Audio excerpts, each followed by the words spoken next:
sheathed the sword not to kill. I sheathed the sword to end those clouds above the ground. Wake up, it's time to gather now.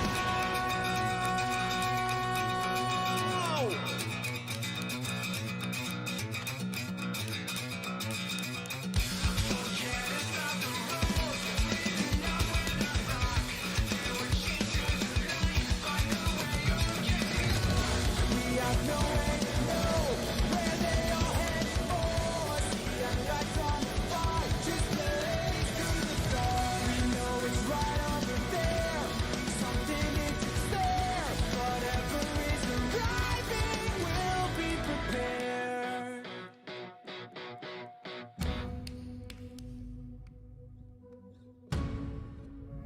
We made a choice, go fight against your fate. They will come with the blade. They will wake up the despot, crowding this storming world somehow. I sheathed the sword not to kill.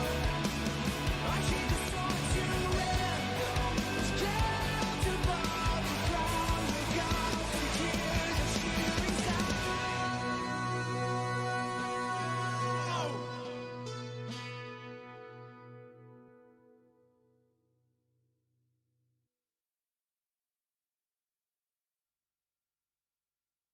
The way to celebrate, I'll be waiting till we make it.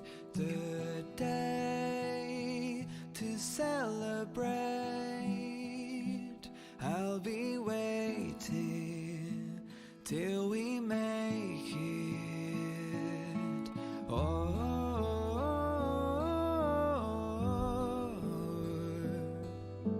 we will see. Come with me, take the journey.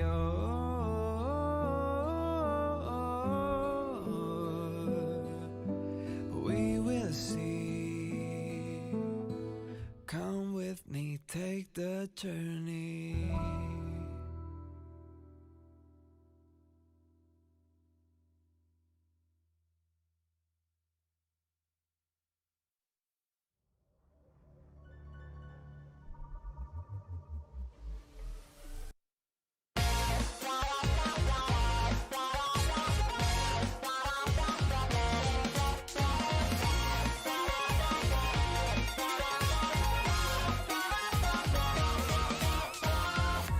Get rid of the press from the rusty time, those years. Don't stay in a daze looking for a sign. Start and try. Run across fields of ice, but hidden in starlight. Be well aware of roads we've gone by. Put yesterday's aside, meet the future head on. Now trailblazers keep credos in mind. One, stop staying within the lines. Two, we always align. Three, even if we don't get the upper hand, we'll fight for right.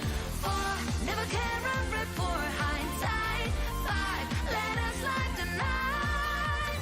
Six, even when there are wills within, we'll go ahead. Get it pulverized.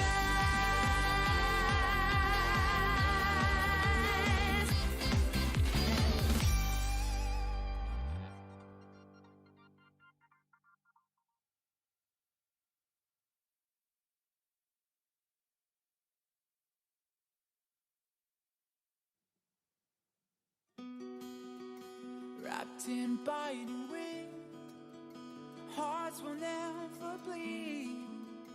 Frozen and vanished out of greed. In their restless dreams, they try so hard to breathe. Pulses flutter and sting within this bleakness.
choice, go fight against your fate. Pain will come with the pain. Pain will wake up the despondent crowd in this storming world somehow. Unsheath the sword not to kill. Unsheath the sword to end those clouds above the ground. Wake up, it's time to gather now.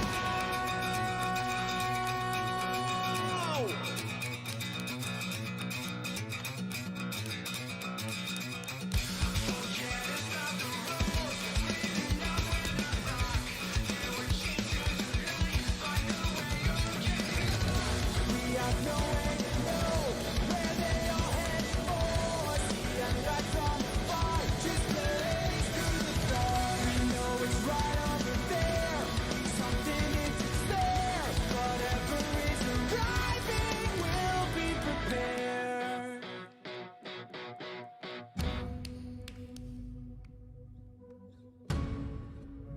We made a choice, go fight against your fate. Pain will come with the pain. Pain will wake up the despondent crowd in this storming world somehow. Unsheath the sword not to kill. Unsheath the sword to end those clouds above the ground. Wake up to hear the cheering sound.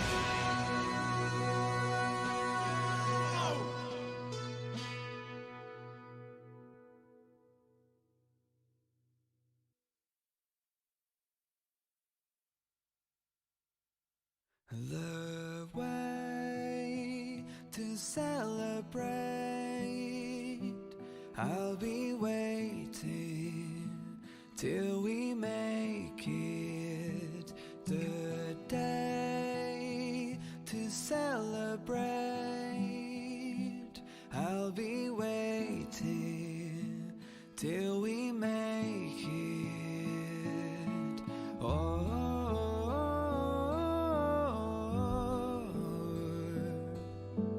We will see. Come with me, take the journey.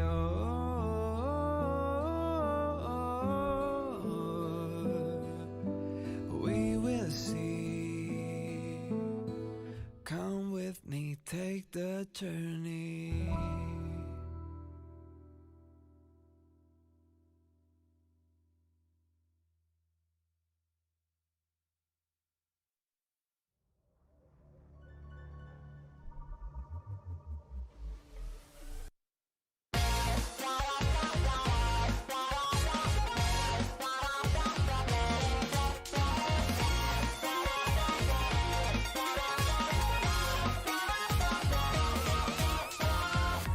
Get rid of the debris from the rusty time dossiers.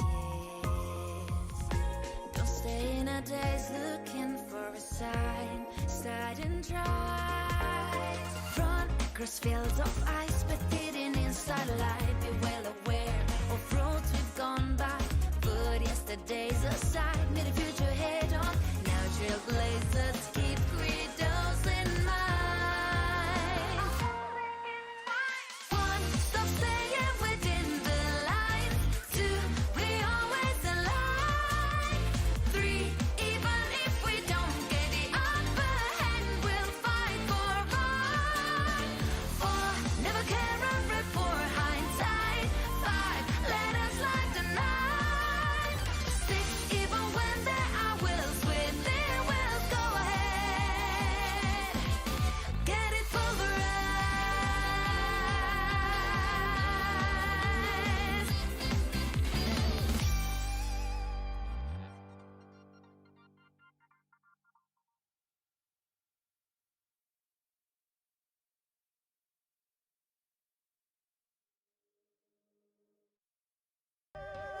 我这就去叫人！来人，来人！跑跑跑，就知道跑。我叫的不是你们。这家伙就是老大吗？快快快，让老子来！你们这些少在那里，给我让开！凶神恶鬼，有老子阻你！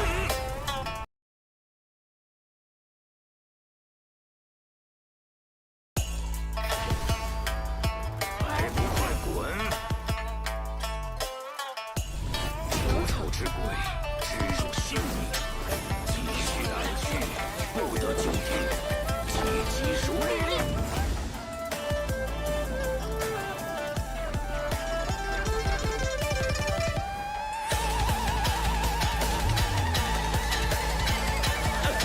完事儿。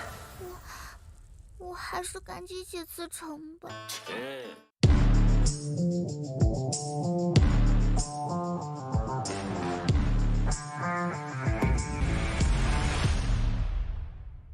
打开微信，搜索公众号“星际老男孩 SC Boy”， 这里有每日的直播预告、重要的赛事报道、精彩的视频剪辑、有趣的主播八卦、定期的抽奖福利以及爆笑的节奏和评论。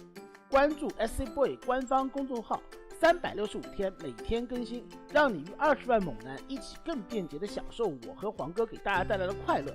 不要告诉别人哟。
And welcome back, everyone. Welcome back to another day, to our third broadcast of the day as well of World Team League WTL 2023 Winter Codes Round 9, day number 2. We started the day off with the KSL, followed by Grand Platypus Open, and now we are here with our third broadcast here today, the WTL, the World Team League. And my oh my, we have a banger of a series here to start things off. We are going to be starting off with Team Liquid versus CranKy Z Gaming.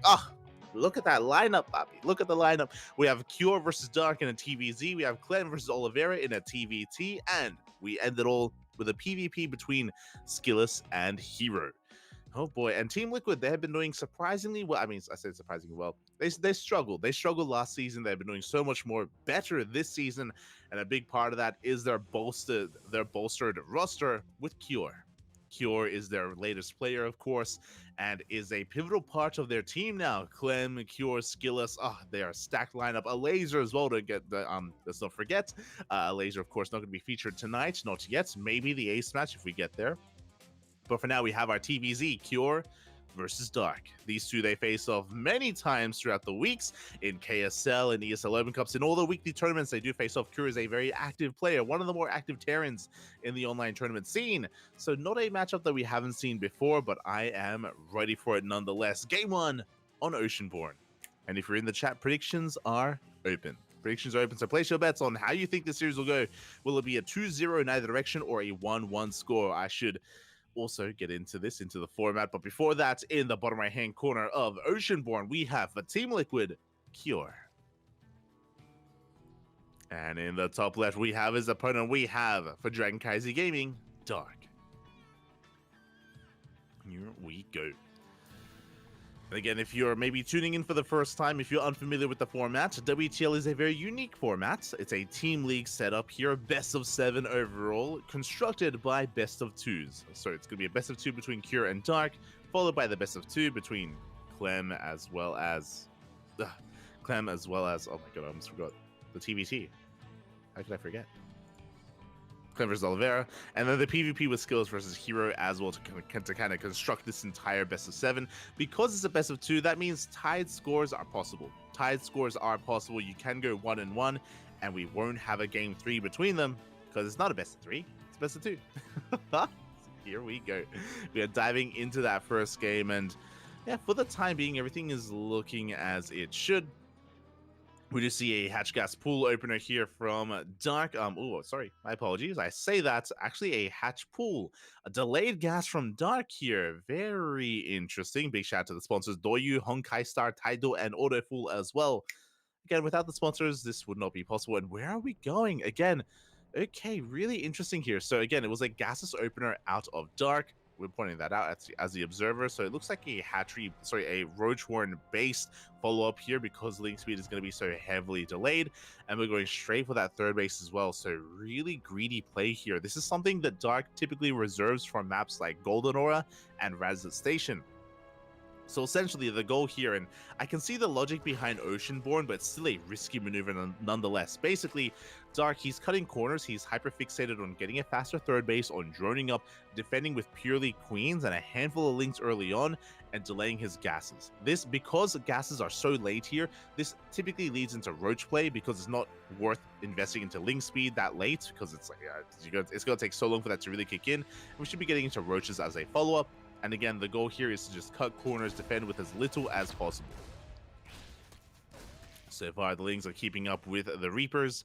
Now, the reason why you typically reserve this for maps like Golden Aura or Radisson Station is because the entry points are so narrow, because it's so limited, you can actually defend against Hellions with only queens as well, because it's just so difficult to really bypass them and actually get economic damage on. Meanwhile, oh, let's go! Cure, he recognizes how greedy his opponent's being. He saw the lack of gas, he saw the fast third base, we're pointing that out, and Cure, as a response, goes for a third CC on location before Starport. You love to see it. And there's no way to punish. There is no way to punish this third CC because there's no link speed, there are no speed links, there's nothing on the map for Dark. So I love that Cure, he's meeting greed with greed. It's beautiful. And again, he recognizes that the likelihood of him getting economic damage done with his Hellions is going to be that much lower as well, so he does delay his Hellion production for a little bit to get that CC up and running. Hellions are now on the way. Starport behind this, so it's 3CC Starport here from Cure. Very standard setup, very economic. I mean, much more economic because it's on location. And there's that Roach one on the way that we were speaking about. Again, typically, if you open up gases, it's because you're playing roaches. So again, we're skipping link speed for now. Later on, we could invest to get into Ling Main Roach Ravager as a more robust mid-game army composition. But for now, it's going to be roaches and Ravagers and Queens. For now. You see Cure kind of dancing around these bases, testing the waters here, trying to deny some of this creep. As you can see, so far, Dark is doing an amazing job rotating with his queens and keeping up with the movement. Again, showing us that this is why, like, Dark can cut corners here, because he has beautiful queen control, and as long as he can keep up, he can get away with cutting these corners. Gases are being taken. Do see Banshees on the way behind this. Because Cure is aware of the gasless opener, he should be aware of the potential for roaches, which is why this Banshee follow-up is really strong. Banshees, they completely shut down roach aggression and roach pushes, so really good read once again from Cure, going into the faster third CC and going into Banshees as well. Meanwhile, Dark is investing. He's hyper-fixated on spreading his creep. He's cutting workers at 45. Okay, there we go. He's making more drones. He did make a wave of roaches, but it looks like they were only for safety. Only to keep him safe and sound. He could posture with his roaches as well, but he's not committing. He's droning behind this. 12 more workers on the way. He is just, again, focusing on his economy, and he's trying to maybe fake out his opponent, maybe try to force an overcommitment. As he pushes out, Banshee shuts him down. And again, if Dark had been committing to a roach push, this Banshee would have done even more damage. So Dark respecting his opponent quite a lot by droning. So again, he's just making workers, making spore crawlers. Back at home, we have additional Raxes on the way. So we're just pointing out that, of course, this is going to be a bio army. I love that Dark, he's rotating around with his roaches. He's trying to bypass the main army, trying to find some value. Like, he made all these roaches. He has to do something with them So he's trying to sneak around. Oh, Overlord is going to be falling. The Hellions are on the front lines, but they're out of position, and we are going straight for that mineral line. The Roaches, they waddle towards that third base, and it looks like, oh, can we show it on cams? Show us the Roaches. We see the other Roaches, but there we go. They don't quite make it into mineral line. They're going to be deflected by the Hellions and eventually by the Banshees as well. So again, good movement out of Cure. He's able to keep up, able to be in position, and Dark doesn't find too much damage. But he's been droning this entire time. He's been droning. Now we have double Eva Chamber for double upgrades. Roach speed is on the way. Now is the time to invest into Ling's speed if we wanted to. And oh, there it is. +1 melee is on the way. So it isn't going to be pure Roach Ravager. We aren't going for a 3-base Roach Ravager all in. We are going Ling Bane Roach Ravager instead. An army that has a little bit more longevity in this game. A little bit more flexibility, more maneuverability, all that good stuff. Ling speed may have even already been researched as well. Ooh. For now, Infestation Bit's on the way, so we can work towards Hive Tech. This should be towards Vipers, and if we had gotten +1 range, I would say, oh, Lurkers. But we don't have +1 range, so I'm really curious as to where this takes us. This could be actually for Ultra production. That's why we have Melee on the way as well. There we go, Link Speed just now starts up. But Ultras would make sense. That would make sense for Dark. But again, we'll see kind of what direction we go in and what direction we take in. For now, again, Dark has been able to keep up with all the harassment, with all the poking and prodding. I shouldn't say harassment, just like, again, poking and prodding and really testing of the waters. We haven't really committed to anything yet. This game has been purely like posturing and like army position. Like, we haven't had a major fight. It's just been constant, like the ebb and flow of movement of armies. And now here we go. The drop has arrived. We clear up some creep. We see the Roaches. We respect the Roaches, and we should back off. At the same time, Banshee dipping in between the bases. Roach army has been spotted. And the Banshee does find a mineral line. No Spore Crawler, no Spore, no Queens. One drone goes down, and we're going to get even more. 2 workers, lost mining time. This Banshee has been alive for a lot of this game, and only just now getting value. But hey, we kept it alive. We didn't throw it away, and we get value as a result. So again, really patient play here from Kira, keeping that Banshee until now, until almost the 8-minute mark. At the same time, double drop on the right-hand side, but Darky is in position. He's aware of the split pushes, of the drop play of his opponent, and so far, he hasn't lost too much outside of the Banshee damage. 1-1 is done. Hive is on the way. Infestation Pit is, well, obviously the Infestation Pit's done, getting into Infestors for that fungal growth to be able to keep up with the army and to lock it down. We have a drop towards the bottom left and a drop towards the top right, and ooh, Dark, he is moving out of position. He's exposing his hatchery. Do we go for it?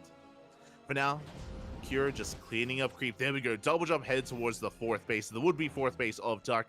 I don't think there's much saturation yet. There's no saturation, so not much to kill, but actually the drop, it avoids the hatchery going straight for the main, but Lings are in position, Spore Crawlers as well. Not much to be found here in the main. We could go to the 3rd, though. I don't know. We just back off entirely. Again, Lings are in position. Good placement here. Marine goes down. 2 Marines. Oh my god. Again, really good trades here from Dark. Meanwhile, again, because we have the melee upgrades, we called it, and there it is. Ultra Caverns on the way. So again, because we didn't have range, it made sense to go into Ultras instead. So Ultras are going to be the tech of choice here for Dark. Getting to +2 melee, getting to Adrenal Glands. It's going to take a while for the Ultras to really hit their stride, like, because +1 melee was delayed for so long. Getting to 3-3, Kindness Plating, Ultra Speed. One day I'll remember what the name of the Ultra Speed upgrade is. I don't know. I keep forgetting. But regardless, all those upgrades, that we still do require them for the Ultras to really get going and to really power up. But until then, Darky is maxed. He has control of his side of the map. Likewise, so is Cure. Again, this entire time we've just been seeing these small skirmishes, but finally, the main push is upon us. Cure, he's pushing in. Ultras are not ready for this. Likewise, the drop is going to be keeping supply tied up. Cure pushing on the left. Oh, the siege line looking good. We even have a couple of Hellbats sprinkled in as well to help deal with those, to help deal with the Lings and the Veilings. We have a handful of Ravagers, but not too many of them. The Lings going for a big counterattack instead, and do we have much of them to defend? The Lings, they do hit the 3rd base, and we do catch reinforcements. Tanks are going to be going down at the same time. Looks like Dark may just lose his 4th. Viper's pushing, but oh, 1 Viper gets sniped. Oh, a big blow there for Dark. At the same time, though, he catches 2 tanks. He gets into the mineral line. 3rd CC is under fire. So many workers are going down as we evacuate to the planetary. Thankfully, the planetary stands strong. Really good movement here at a Cure, keeping so many SCVs alive. Again, having the wherewithal to evacuate towards planetary. Meanwhile, the tanks are on siege. The tanks are caught on siege. Big blinding clouds here on the tanks, and every single tank should go down. One barely survives, but that's a big pick off for Dark. No, the tank barely gets saved. But again, Cure just caught out in the open. Another big blinding cloud. The tanks, they're exposed, and this time we will reset the tank count. Every single tank goes down. Only Marines survive and a handful of medevacs. 3-3 on the way. Kindness plating just finished up. We can now get into ultras, and we may have lost one Viper, but the other Vipers were kept alive. They're just gathering energy, sucking on some of those buildings. Oh, and Cure, he's hurting. He took a blow to his economy, and he took a big blow to his tank count. Again, tanks, they take a long time to rebuild. We're making 2 at a time, but we just lost, it looked like, what, 7 tanks? It was brutal. And now Curie's stuck defensively back at home. Another big link counterattack hits the third base. Good reaction. We do only lose 2 SCVs, but that is still lost mining time. That still drags the main army back home. And we borrow the links. I love this from Dark. Dark, he is so on point when it comes to borrowing lings when he harasses, whether it's, you know, like half the lings just to try to hide them, or all of them even, like we just saw. And he is just so annoying with them. It's so difficult to keep up and to be aware of where there are lings and where there aren't. And so far, it looks like Cure, he missed them. He doesn't know that there are borrowed lings in his middle line. And there we go. They reveal themselves. A couple more SCVs go down. They're forcing a scan despite no more borrowed lings in position. So again, really good damage here from Dark. At the same time, infestors are in position, getting ready for a fungal. And we're out of position. This planetary. Planetary's exposed. Cure, he doesn't turn around. He keeps pushing. Looks like we're going for a pseudo base trade. We're looking to trade a base for a base. Cure loses the planetary in 20 SCVs, and he's going to get a hatchery. Oh, the borrowed baits! Some of them go off. But Cure, he loses the mineral line. He will kill a hatchery, but he hasn't killed any drones. He hasn't killed any workers. So far, it's not been worth it for Cure. He's committing to his push. Fungal does connect on some of the... Oh, the Fungal Parabomb combo on the Vikings. Vikings are going down. With the death of those Vikings, we cannot stop the Vipers. Here we go. We're just trying to get ready here for a big engage. A decent Fungal here on some of the army. And we're going in. We're pulling the trigger. The Lingbane collapses. Blinding clouds cover the tanks once again. There's only 3 tanks again. Because the tank count got reset, it is still not good. It has still not recovered. And we swallow up the army. Dark, he's maxed out. He takes down the army, and we can just keep on pushing. Cure, he's down to a 3-base economy. He's down to 55 SCVs. Barely a 3-base economy. The planetaries are going to be holding strong, but we can remax, rebuild, and finally, after winning a decisive fight, ultras are on the way. We didn't even need the ultras leading into this. It was all about the spellcasters, the positioning. I mean, really, it was all about the first fight. Because in that first fight, the tank count got reset, it makes these follow-up fights that much easier to deal with. Again, if they were preserved, if they were kept alive, we'd be seeing a very different game. And here we go. We're going to be pushing. Another tank is exposed. It's going to be going down. The Lingbane going straight for the planetary. At the same time, we have a double jump on the right-hand side. Looks like another base is going to be denied. But we get the planetary. We get the SCVs. Dark, he's racing back home. He just has to defend against this drop. Viper's a bit exposed. Hatchery will go down. Damage is being done. The Vipers, they are going to be kept alive. The drones are going to be rotating over towards the bottom left. Likewise, that's where the army is as well. But Dark, he's keeping up. Stride for stride. He keeps up here with the drop play. And this is a bit of a desperation move here out of Cure. Like, he desperately needs some damage. But as Dark is defending, he goes for another link counterattack. And there's nothing in him to defend. Another hatchery goes down. Dark, he's been dropping bases. He's down to 4. Down to 4 hatcheries. 4 mining bases. But Dark, even though he may be lacking a little bit when it comes to his economy, he's got an army. Big fungal here. There's almost nothing left at home to defend. There's 1 tank and a handful of Marines. GG gets called. And Dark takes game number 1. Ooh. Oh my god. GG, well played. Dark does take the first game, and that was pretty intense. It was pretty back and forth. Again, I loved the back and forth play leading up to the 8-minute mark, where there wasn't a big fight, but both players were being greedy. They were cutting corners. They were trying to keep up with each other. And yeah, there was just a lot of positional play going on, which was really fascinating. It all led into one big attack, an attack where Dark had Vipers ready. Remember, he invested into his Ultra Cavern, didn't make any Ultras, just Lingbane Roach Ravager with Vipers. And those Vipers were the MVPs. Not even just that, if you remember, in the middle of that defense, initially it didn't go so well. Like, initially, Cure was able to hold his position, but because Dark went for a big link counterattack, that's what caused Cure to unsiege, and that's what caused Cure to move back home and to be caught out of position. That was the moment, that big Link counterattack at the third base. The Link counterattack that killed 4 SCVs. It didn't even do that much damage. It denied mining time, but it forced a reaction, and it forced a mistake, and that's what Dark capitalized on. Oh. That was the moment. And yeah, it was just really well done. From there, Cure was on the back foot. Like, he was struggling to keep up, and Dark was in full control. And specifically on a map like Oceanborn, because it's so small, because it's so congested, once you get momentum, very difficult to take it away from the player with momentum, from the player that's really got the ball rolling.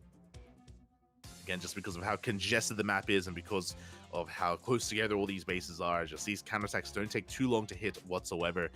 And now we're going for a larger map, which makes sense. Cure, he wants some breathing room. He wants his opponent to back the hell off, and we're loading in Site Delta. And spawning in the bottom right-hand corner, we have, for Team Liquid, Cure. And in the top left, we have his opponent for CranKy Z Gaming. It is Dark. For those curious about the format here, it is loser's pick. Loser's pick for our players. So this is Cure's map pick, and as we mentioned, Side Delta rush distance is a lot longer. The bases are a lot more spread out, a lot more vulnerable in a way as a result. And again, this makes plenty of sense as opposed, it's like a stark contrast to Oceanborn, where Oceanborn, everything is close together. Here, everything's further apart. And again, Cure, he should have a little bit more, room to breathe here in game number 2. But at the same time, I'm sure Dark is going to have a different approach. I'm sure. Winding it all back, remember, Dark did go for a gasless opener in game 1, something that he felt like he could get away with on Oceanborn. I don't think you can get away with that here on Side Delta, and there it is. It's going to be a hatch gas pool. Makes sense. Makes plenty of sense. I mentioned before that the bases on Side Delta are much more further apart, so trying to defend with purely Queen and Slowlings is almost impossible. So Dark, he isn't even going to try. It's something that he pulled off on the previous map, can't pull it off here.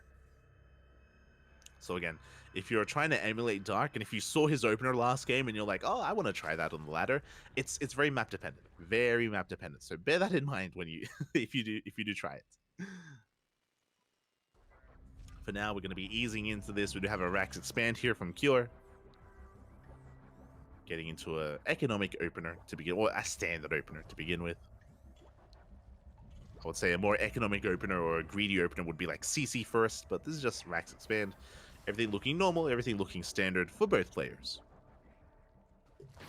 Likewise, this time, Cure, he shouldn't quite be going into something like a third CC on location like we saw previously. Again, that was just very dependent on what Dark was doing, and Cure was reacting to that. There it is, third base is on the way. Cure moving out with his Reaper.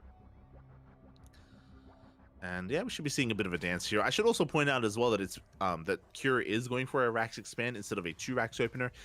Cure has been very fond, and in general, this is a good map for something like a 2 Rax, like 2 Rax Reaper.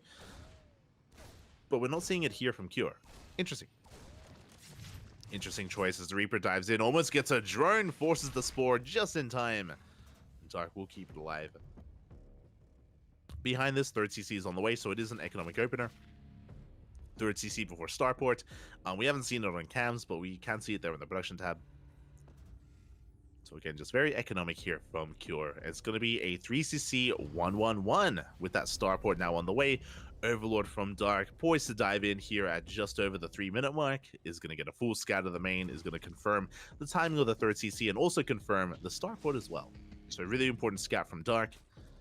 He gets all the information he needs, and with that information, he knows that if he wants to, he can cut corners. He can delay his lair and go for double Eva chambers for double upgrades. He can delay his Baneling Nest as well.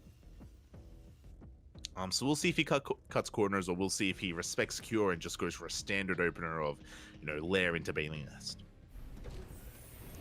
But now Lings are moving out. We have the add-on swap, so it's looking like a Banshee opener. Could have been a Liberator as well, but it's just going to be straight up Banshee play. Which makes sense. I didn't really get to emphasize it too much in the last game, but Dark, he's a Roach boy. Like, he is known for his Roach production and Roach play in a lot of matchups. So playing Banshee against him makes plenty of sense. It is more likely than not that he's going to play Roaches, so why take a risk by not opening up Banshee? Banshees that don't just shut down roach play, but they're also doing a great job at maintaining control of the creep and killing workers. Like, it's just, yeah, really stable way to open up here from Cure. Very standard. I mean, there's a reason why this is so meta. There's a reason why it's just, yeah, considered to be one of the more straight up ways to play. Very safe way. Behind this, we are going for the lair, so we're not cutting corners. Dark, he isn't going to be delaying his Evo chambers or anything crazy like that. Oh, sorry, he isn't rushing into his Evo chambers or anything crazy like that. He's just going for the lair, which leads into the bathing nest. It means by the time the lair finishes, the bathing nest is done, which means you can go straight into bathing speed. Just to be safe, just Ling Bane. And this will eventually lead into double Evo chambers with these additional gases for those 1-1 upgrades. If we don't throw down Evo chambers, we could try to tech up instead. Now that the gas is being taken, what I mean by that is we could try to go for something like a fast spire, but there it is. Evo chambers are on the way, so we're not rushing into mutas or hydras or infestation pits. Straight up Ling Bane. And again, because of how large this map is, it makes plenty of sense. You do need to prioritize maneuverability. You do need to try to keep up with the constant drop play of your opponents. And Cure, he can pop off with that drop play. Until then, we do have the first Banshees moving out. They're going to be cloaked. Hellions are going to try to keep the attention of Dark here on the front lines as the Banshees, they slide into the main base. Queens are in position at the third. We do have a couple of queens here in the main, but we do have to rely on the Spore Crawler, and already a lot of hits. Oof. Already the queens are in a bit of trouble. You can see that Dark is hesitant to rotate with his queens because he's aware of the Hellions. Like, he's aware that there's another threat on the map that he has to respect. As the Banshees, they bounce away from the main base, they head for the fourth, chipping away at that hatchery. And Dark, he is for now able to keep up. There it is, Spire is on the way. Now, what's important is that this is not a Spire that we're rushing into. Like, we prioritize bathing speed first and 1-1 as well, so we're not neglecting the ground army. This isn't like some players that rush into a Spire and they just mass nothing but mutas. No, there's more Ling Bane to it, there's more finesse to it. The mutas, of course, I'm curious how much we're going to invest. I'm pretty sure we're going to make like maybe up to 11 mutas at most. More than enough to one-shot and to shut down medevac play. We'll see if we commit a little bit harder. Ooh, Burrow. Well, let's go. We're going for a bit of a drop alert into the main, but we have Burrow on the way as well to help out. And we did see a bit of that last game. We saw some kind of bailing mine set up earlier, trying to go off against Cure. Likewise, Ling Harass with Burrow play as well is kind of very iconic to Dark. Bailings are rolling in. Oh, we do react. We do react just in time. Oh, we're trying to get damage done, but so far, no dice here as we try to roll into the natural, but Cure, he does close off that wall. I'm loving the move commanding here, and we do connect. We take down a handful of SCVs. 3 SCVs go down, but a lot of lost mining time. Meanwhile, here comes a push. Cure, he's moving out. We've reached the 7-minute 30 mark. The 7-minute push is upon us, and Dark is out of position. The tanks are sieging. He didn't see the army. He did not see the move out. It's caught him completely off guard, and this hatchery is going to go down. A big loss here for Dark. Again, he had the army he needed to defend. It just wasn't in position. He wasn't ready for this. Hatchery taking a lot of hits. He does collapse on these Marines, but this hatchery is a lost cause. You can see Dark going for another single drop into the main. Hatchery will go down. And from here, Cure will have to rotate. Thankfully, Dark did evacuate. He did get his drones the hell out of there before any real damage was done. Mutas have hit the field. I didn't quite get to see how many mutas were made, but again, I'm assuming around 7 to 11. Oh, 10. There you go. 10 mutas as we go straight for the third base. Lings into the main as well. Cure, he's going to be losing quite a bit. No, not at all, actually. Doesn't lose much of his economy. Not at the third, but the Lings in the main, they're wreaking havoc. They get 8 SCVs, 9 even. Very nicely done. At the same time, here comes the push into the main. But we're bleeding out Marines, and the more Marines go down, the less anti-air there is, and the mutas, they go straight for the tanks. Yeah, one tank is going to be going down. The second tank as well. We go for the medevacs. Oh my god. Yeah, there's just not enough Marines here, and this army will be cleaned up. We can leave the tank for the queens, and we go straight for the medevacs. Now, thankfully, Cure, he does have a second army, but he did lose a big chunk of supply, and for what? He already killed the hatchery. He was being a little bit greedy. He was trying to push on further into the main, and he paid a massive price for it. Instead of leaving after killing the base, he stuck around, he lost his army, and now Cure is looking to snowball out. Sorry, Dark is looking to snowball out of control. Cure threatening a push, but has to back off once again. This Dropper Lord has done so much for Dark. First a Bailing drop, then Lings, and now even more Lings. Meanwhile, we have made an extra wave of mutas. I think we're around 15 to 17 mutas. So a good flock here. Behind this, we're investing into Ling Bane.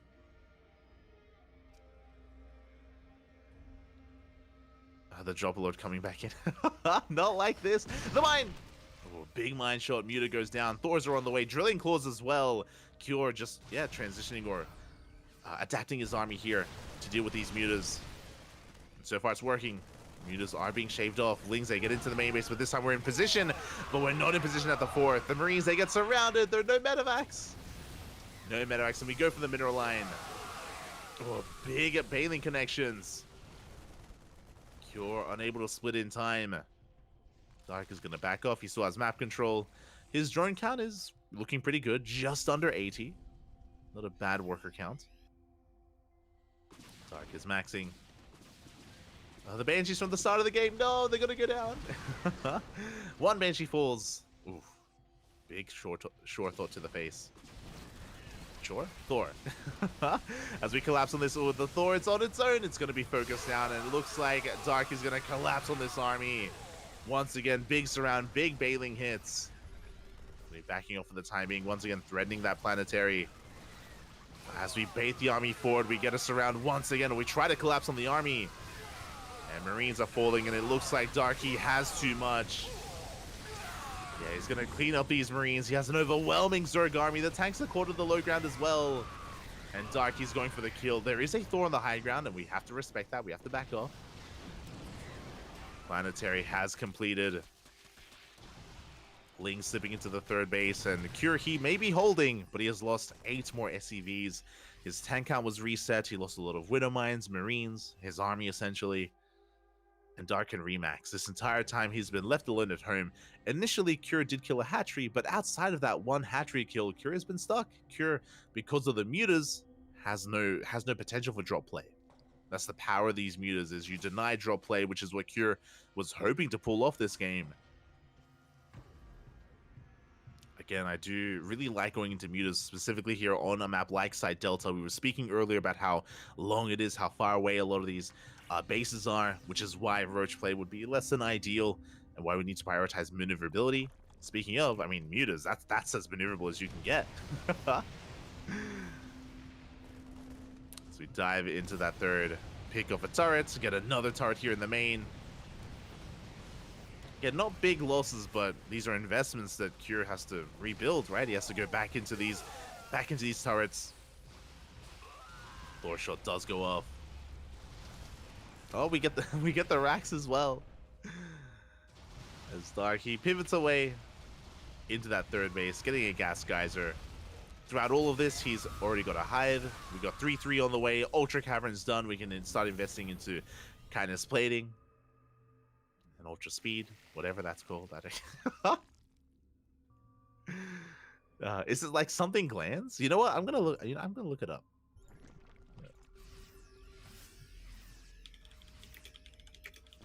I'm gonna look it up and then I'm gonna forget it like by the end of the cast. I typed in ultra speed upgrade and I got internet ultra speed. StarCraft. As here we go, we have Bailings rolling into the mineral line as 7 SCVs go down, and Cure, it's just a numbers game. He's just having a hard time keeping up here with the movement of Dark. As I say that, Cure, he has a super maxed army. Cure, almost all in here. Basically, Cure, he has a low SCV count, but his overall supply is quite high. He's up in army supply, 134 to the 110 of Dark. Anabolic synthesis? No shot. As the Thor goes down. I'm not saying anabolic synthesis. That's crazy. I feel like the internet's lying to me. That's not what it's called. As mine shots are going to be going off, and Cure, he's not trading too poorly here with those Banelings. We have more Banelings on the way. They're getting caught out. They're not finishing. The mutas are racing back home. Oh, no, never mind. We stick around. We get a couple of turrets. Darky's remaxing with more Ling Bane. Oh, that CC is on fire. We could even go for the kill. And he does get it. Third CC goes down. And the Mutas, they just keep dipping back into the main base, camping the production, picking off whatever they can. Weakening the army of Cure. As he pushes on forward. Go, that's a lot of Banelings. 27 Banelings on the way.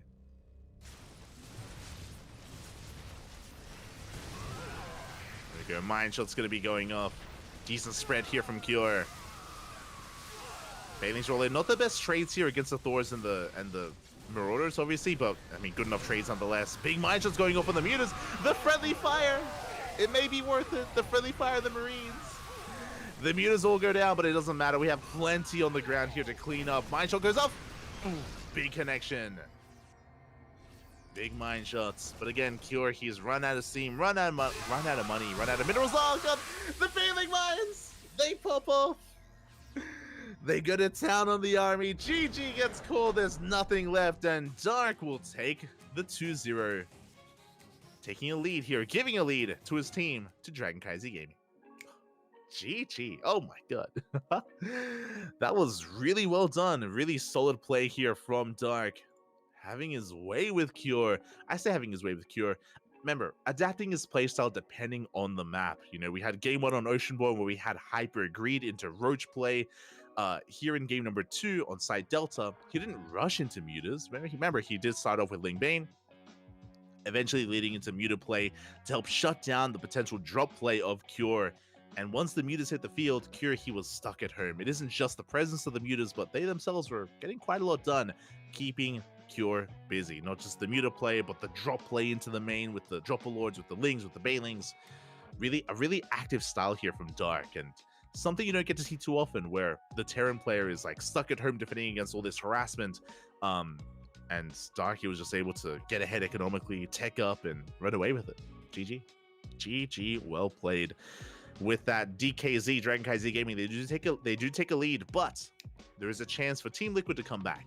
Clem is up next. Clem versus Oliveira in a TVT. Gonna be going on a short break, and we'll see you guys soon. See you soon.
And welcome back, everyone. Welcome back to our first Team League match of the night, to Team Liquid versus CranKy Gaming. Again, DKZ, they are up in this series 2-0. Can Clem fight back? Can he put some points on the board here for Team Liquid?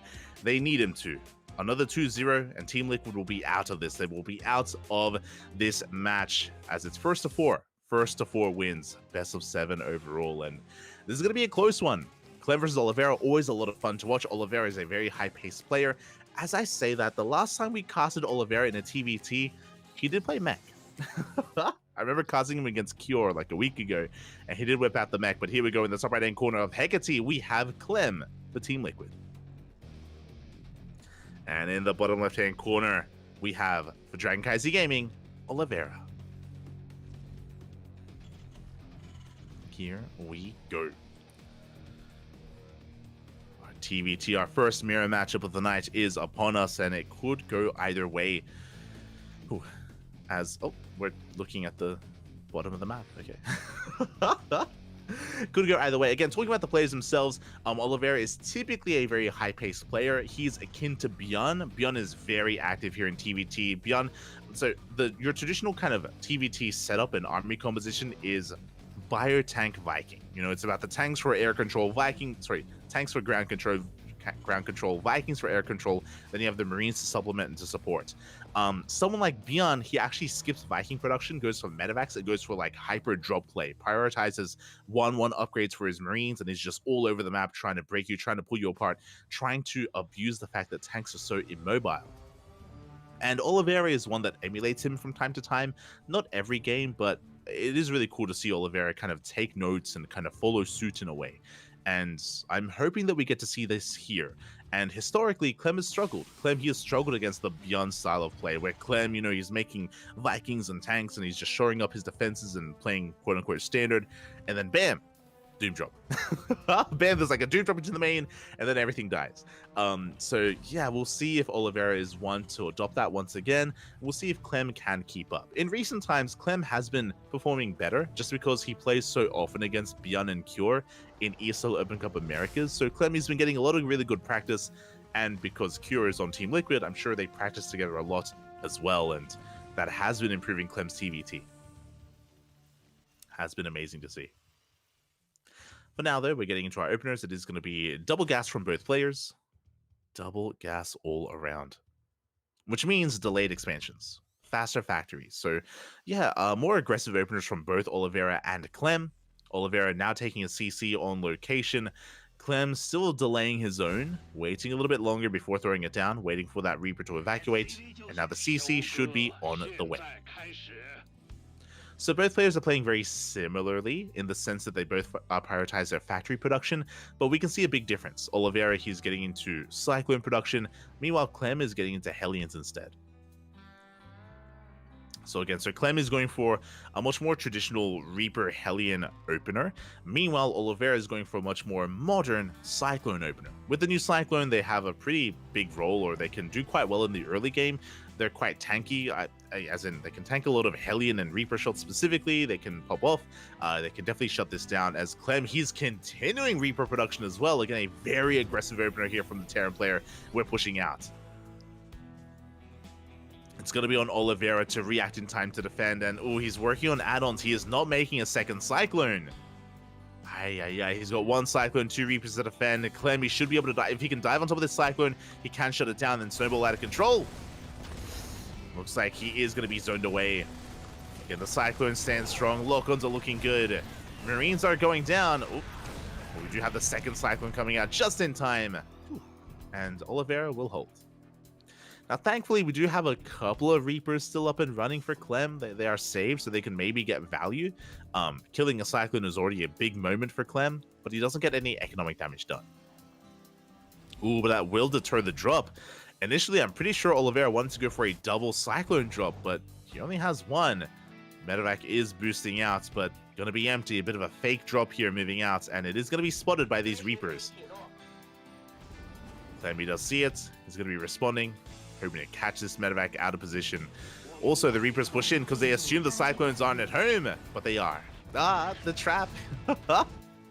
So the Reapers go down to the Cyclones that shouldn't have been there, but at the same time, Clem does take down the medevac, which is pretty important, actually. So it kind of worked out for Oliveira, but it was also a big loss. So I'm not too sure if it was worth it in the end. As here we go, Clem is pushing out with 4 Cyclones, 2 of them dropping into the main. Oliveira, he is reactoring out Cyclones as well.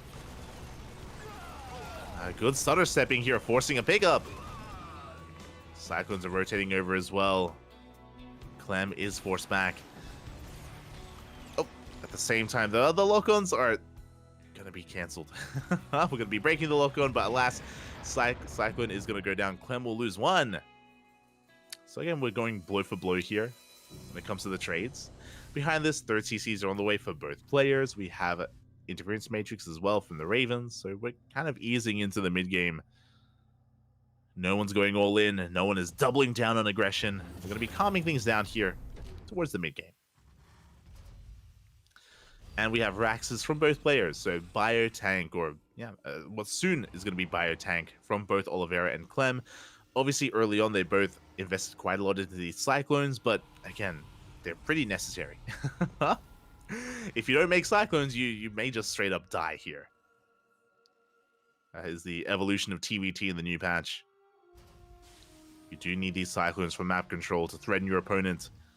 Clem once again going to be moving out. Once again, Oliveira is going to be the defender. Now, thankfully, he does have a Spotter Marine just to tank one of those lock-ons. Scan into the main should reveal the CC. So Oliveira, he's aware of the more economic opener here of his opponent, or economic follow-up. Likewise, Scan also reveals the third CC of Oliveira and the army composition as well. Clem is going to be respecting this. Doesn't want to overextend, waiting for reinforcements. You can see that Oliveira is now starting tank production, so is Clem. We're working away from Cyclones now towards tanks. Would say that Cyclones, they kind of lose value over time as we get into the mid-game. Okay, army has been spotted. Third base soon to be taken. Cyclones trying to contain Oliveira to two bases for as long as possible. The auto touch get thrown down.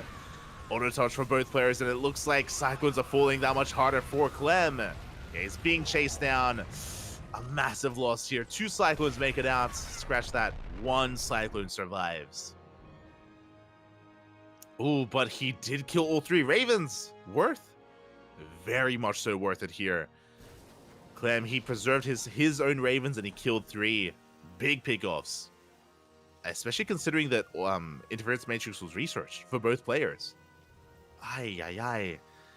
And I mentioned before that Cyclones, they kind of run out of steam and they're not valuable anymore. Yeah, the Observer's just emphasizing it as well. But the Cyclones, they lose value over the course of the game. So, like, these Cyclones, they don't really matter anymore. What are they going to do against a tank line? Nothing. Ravens, though, they do gain value over time. Ravens are that much more important here in tank v tank. Cyclones are moving out. Oliveira, he knows that he wants to trade with them. He knows that they're not really useful, so he wants to try to gain some value. Gets a couple of Marines before going down. At the same time, we do have the main army pushing on the right-hand side. The sensor tower finishes. Sensor tower is done. Skin reveals the army. And Oliveira, he needs to get those Ravens. Slowly pushing forward. The boys are being pulled. Big disables on the tanks, and Clem is going to clean this up. Takes down the tanks, pulls back to his own. And Clem in a beautiful position here. Like, Oliveira, he may be up in supply, but the quality is that much better for Clem. Oh, 2-2 hasn't started yet. Oh, there we go. 2-2 now soon to be on the way for Clem. 4 CC on the way for both players. Drops going straight for the main base, but there are some auto targets in position. Gonna be deterring it for now. Oh, the Vikings! Oh, full medevac! Yeah, full medevac's gonna be going down. The tank barely unloads in time. But once again, a loss for Oliveira. Ay, ay, ay.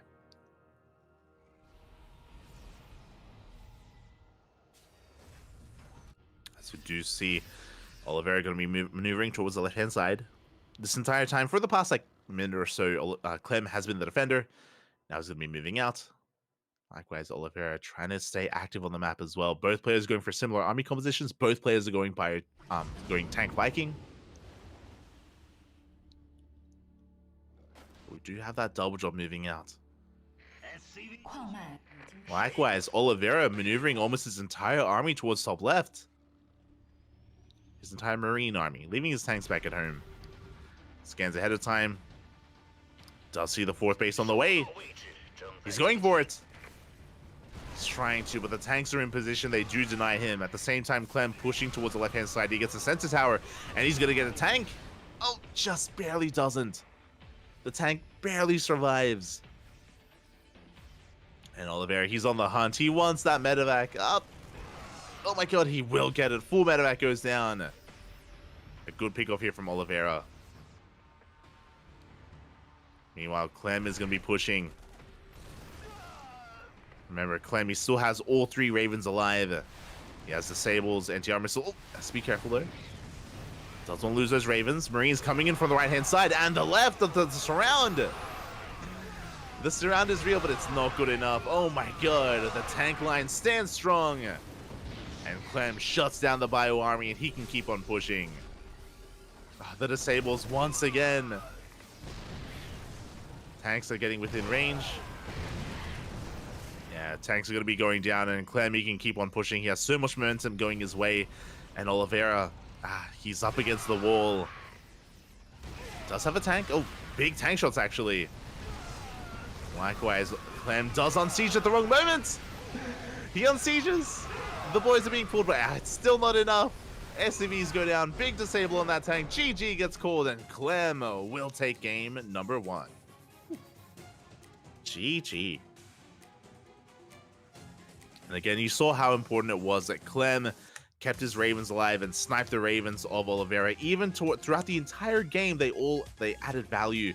Whether it was auto turrets in the main base deflecting armies, the constant disables on tanks, the anti-armor missile on the Bio Army. Remember, Oliveira went for a big surround on those tanks, and we also had an anti-armor missile as well, covering, blanketing those Marines, softening them up, and yeah, just like that, Clem, he was able to do so much here, despite having a smaller army supply. I mentioned at the time, the soup does lie at times, and even though Clem had a smaller army, it was higher quality. He was able to take those fights in the end. Good positioning, and as a result, Oliveira does take a loss here to begin with, but we're working into game number 2. Going to be on Site Delta. Interesting map choice here from Oliveira. I'm curious what he has in store for us. As we mentioned before, this is quite a long map. These bases are spread out, but I wonder if Oliveira wants to be the aggressor this time. I wonder if he wants to try to pull apart the attention of Clem.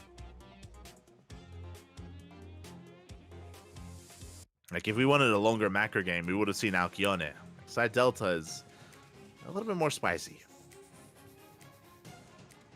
Here we go.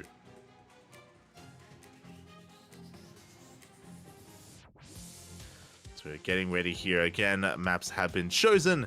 It is loser's pick, and this is an opportunity here for Clem to just really solidify himself and give his team a fighting chance. Remember, GKZ, they did come into this with quite a lead.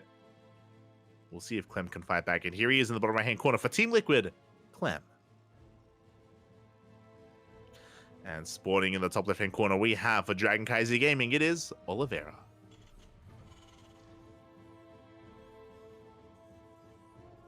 Here we go. Tank line of Clem in the first battle was too strong, kind of. If you remember, in that first battle, when Oliveira pushed in, he had 2 tanks. If you remember, he had 2 tanks in that first fight at the third base of Clem, and they got disabled. Those 2 tanks, they got disabled immediately. And again, that's also why it comes back to the Ravens. The fact that Clem was able to save 3 Ravens against killing 3 of Oliveira. Like, that was insane. That was insane value. The cascading effects of that was kind of rippling through the entirety of that game. And here we go. We are getting into game number 2, and we'll see how things differ. We got to shake off that first game, try to reset a little bit. As for now, we do have our Rax Expand setups. I mean, I say Rax Expands, but last game both players did go for double gas openers, and we'll keep our eye on those gas geysers. Wouldn't be surprised if they do the same. Would not be surprised. As here we go, there it is, single gas opener, economic, Rax Expand. You love to see it. Both players going for faster CCs this time. To wind it back, last game both players did go for faster factories into Cyclones and Hellions and into Aggression. This time, the players are slowing things down. And it makes sense. The rush distance by ground on side Delta is a little bit longer. And you do have a better defender's advantage because of the ramp, because of the high ground. So you can get away with going for more economic openers. It is safer to do this on side Delta.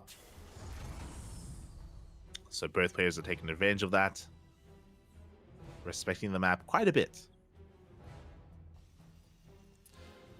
As we get into this, we have our factory follow-ups as well. No one's crazy enough to go for something like a 2-1-1, which we have seen in TVT in the past, but again, a very unique build and reserved to like Byan and Maru, because they're crazy like that. They're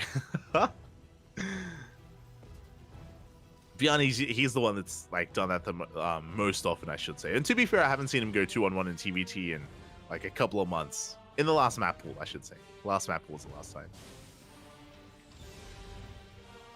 As they were just settling on in, we do have our starports now on the way, getting into our 1-1-1. Once again, we have actually a bit of a divergence. We have Clem going into Cyclone first. Meanwhile, we have Oliveira going into Hellions instead. Pretty sure the Hellions are just for map control. Sorry, I should say just for scouting, just to send out and try to get a read on what's going on. Clem instead going for something a little bit more robust with said Cyclones.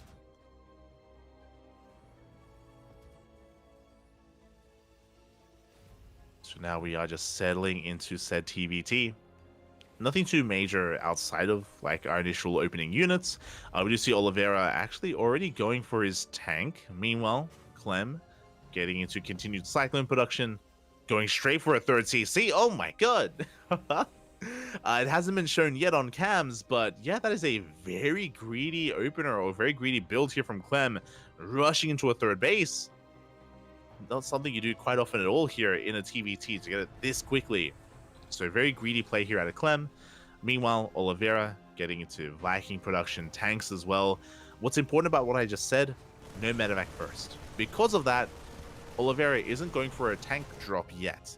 I do think that he wants to go for an earlier push, as no, he throws down a third CC later than his opponent, but tells us that Oliveira isn't moving out. Although Oliveira also wants to focus on his economy, but is one step behind. One step behind the greed of Clem. Clem getting into his Ravens, interference matrix as well. So just a very passive start here. Both players just focusing on their own production, on their own economies, and because of that, Clem is coming out ahead. Now that can all change once we have the move out. What's important is that Oliveira, he may have a later third CC, but he has a higher tank count. He did get into tank production that much sooner, and that can be, well, that can kind of come to fruition when we do push out, when we do have that head-to-head fight. It could become quite impactful. As for now, we do see Clem just taking a big defensive position. Tank sieging up at natural. At the third base, he scans the main. He sees that the third CC is on the way and it's not done yet. So Clem knows that he's ahead in the economy. He also knows that Oliveira is focusing on his economy as well. So he knows he's safe. The counter scan, reveals the floating CC. And now Oliveira's got to push. He saw that Clem is ahead in bases and he's landing his third. Oliveira, he needs to get there to stop that third base. And immediately you can see on the minimap the army is moving out. Suddenly there is pressure on Oliveira. You see the army now amassing at the natural. Reaper does get eyes on the positioning here of Clem. And Oliveira, he doesn't move out. I do think he recognizes it's too late. It's too late to try to do anything about that third. He just has to take his own. And the game will settle. And Clem, he's got a side worker lead because of his faster third CC. Because of the faster mules. And we're going to be staring each other down. This is like the traditional TVT that, like, you're always afraid of. Where more often TVT is like the previous game, where we have like constant aggression and pushes and you're in each other's faces and you're going for drop play and all these constant like multi-prong attacks. Here, this TVT has been very passive. This is like the siege line versus siege line kind of TVT, which is not the favorite, not my most favorite thing about this matchup, unfortunately. But Oliveira is finally going to be moving out. Again, it's been like no rush 7 minutes so far. Oliveira is moving out with a double drop. Clem, though, was able to spot it. He's going to be replacing that spotted Marine. Maneuvering over. We're just pointing out that, of course, Interference Matrix hasn't been researched from Oliveira. So his army is going to be a little bit less complex. It's going to be a little bit more finesse to the army of Clem. 2-2 is on the way. Oliveira, of course, are pointing out as well that he did forget, or +1 armor just isn't quite lined up with him. So we are getting into this. It was just a little bit delayed. Oh, and the armies are still just posturing. And for some reason, we're putting a lot of emphasis on this upgrade. I do apologize. Looks like the clean feed is buffering a little bit. But it should be resolving soon. Hopefully. I'll wait for it to catch up. But yeah, we're just pointing out once again those upgrades. Armies are just going to be maneuvering. Positioning. You can see Oliveira threatening a double drop, likewise, so is Clem. And Oliveira is the first to take his fourth. Fourth base is on the way. Clem one step behind when it comes to his own fourth. I should say Oliveira is getting his on location. Clem less so. Scans, they catch the drop towards the north. And it's all about the positional play. Who catches who. As Oliveira, he wants those medevacs. You can see his army on the minimap and maneuvering over. Trying to catch him. And oh, it doesn't quite get them in the end.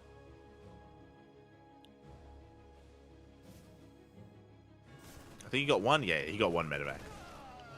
As we confirm. So not a bad pickoff here from Oliveira. It was a bunch of maneuvering around the map and like snaking around, and Oliveira did end up catching one of them. Do you love to see it? And with that, here we go. Clem is going to be pushing. Tanks are caught unsieged. Not like this as we move on in. We dive on top of the tanks. Big disable. But we're a little bit too far behind with our own tanks. Clem slowly pushing forward. Big shout out to Eba, by the way. Big raid. Thank you so much. As at the same time, Oliveira going for his drop here at the fourth base of Clem. Clem out of position. CC, they're taking a lot of hits, and looks like we should barely be able to save it. The repairs are clutch. At the same time, the main armies are clashing. Sables are clutch. Clem, he defends back at home. Does end up losing one of his tanks.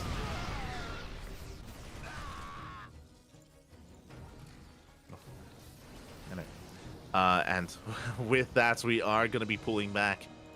Okay, we don't quite fully commit. We do have our additional upgrades on the way. Again, Clem slightly ahead in those upgrades. Not too sure if it's the biggest of deals for the bio upgrades, but overall 3-3 is a little bit more crisp. Oliveira going to be moving towards the south.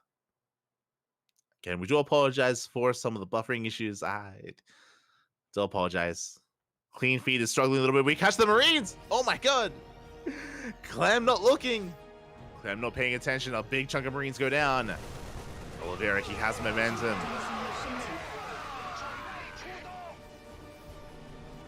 He does have some momentum here.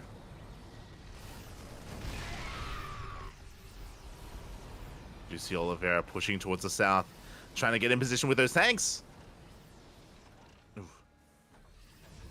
So far, the line of tanks looking strong. I believe Clem still has, yeah, he still has his Ravens. And we're collapsing in. Oh, do we have a disable? We do not. We have an anti-armor missile instead. And Oliveira, he's breaking through. Cleans up more tanks. Can't quite close the distance. You can see there he killed 5 tanks in total. Oh my god. And the rest of his army is pushing on forward. Oh, we're able to land some disables at least. Can Clem hold on? Again, the tanks are doing so much here in the back line.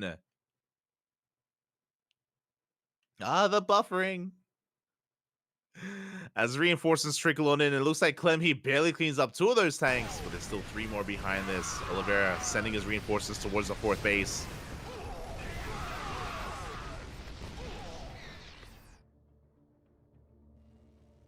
They head towards that 4th base. We do see the army rotating over, trying to keep up even.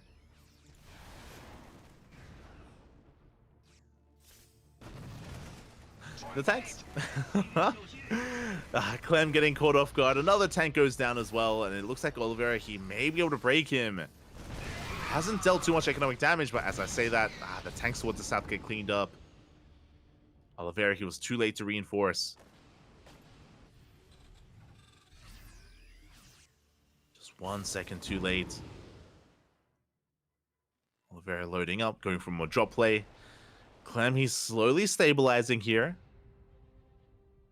And he's still behind in army supply and in economy as well. Oliveira has been catching quite a lot of tanks. And here we go, the multi-prong attack. Pushing towards the tank. The tanks! They get caught completely exposed. 2 tanks go down. The 3rd base is compromised. At the same time, double drop into the natural as well. Clem is being pulled apart. Oh, pushing into tanks though. Oliveira overextending. He's going to be losing his entire army. Ay, ay, ay. Both armies even. Oliveira, he got too excited. Initially, things were looking good, but dove onto those tanks.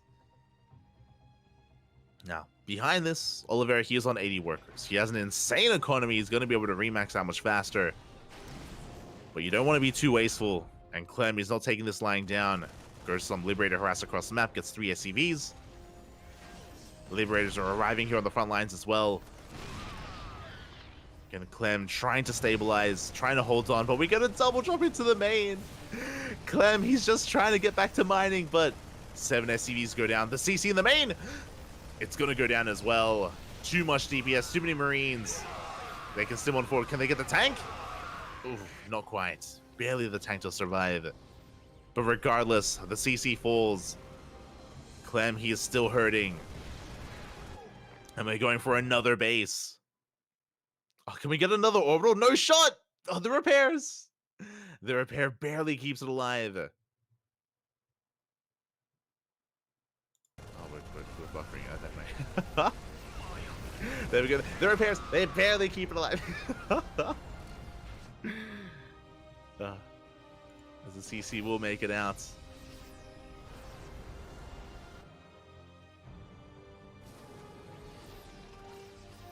Again, behind this Clem, he does take a supply lead. The Libs, they can be the saving grace here for Clem.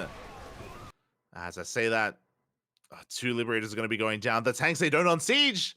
They are late to on siege, and oh, these are brutal losses for Oliveira. Losing all 3 tanks.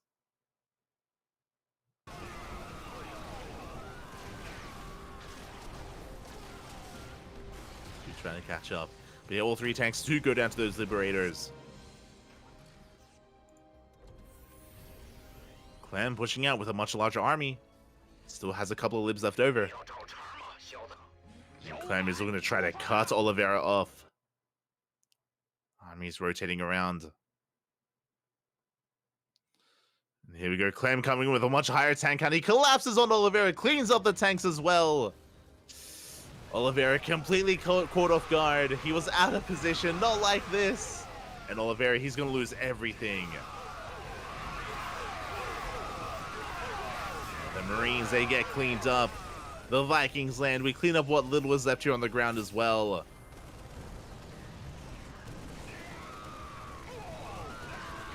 Ay, ay, ay. And with that, even these handful of reinforcing tanks, they get caught out as well. Oliveira, he's in quite a bit of trouble here.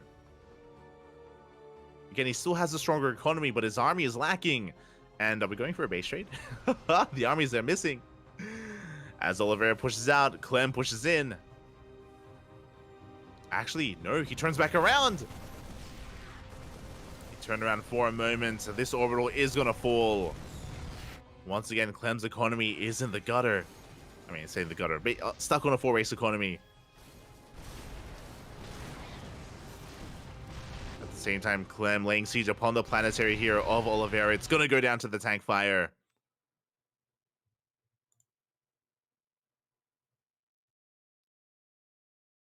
It's gonna be going down, and meanwhile we do have a drop into, soon to see a drop into the main. Unfortunately, the clean feed has been struggling a little bit. We get a drop into the main, but Oliveira is gonna be losing his tanks. The tanks go down. The drop into the main was not it, not for Oliveira. You do see this drop towards the third base, getting some of these tanks. Meanwhile, at the same time, Clem pushes towards the natural.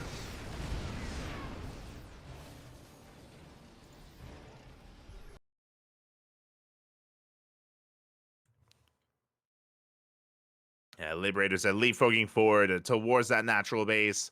Marines are trying to come in, trying to collapse on this position.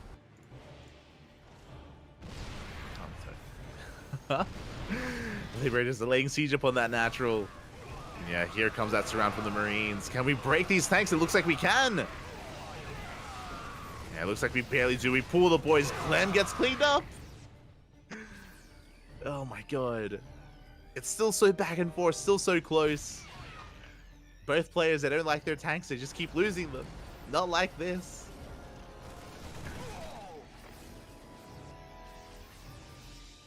Clem coming in with reinforcements.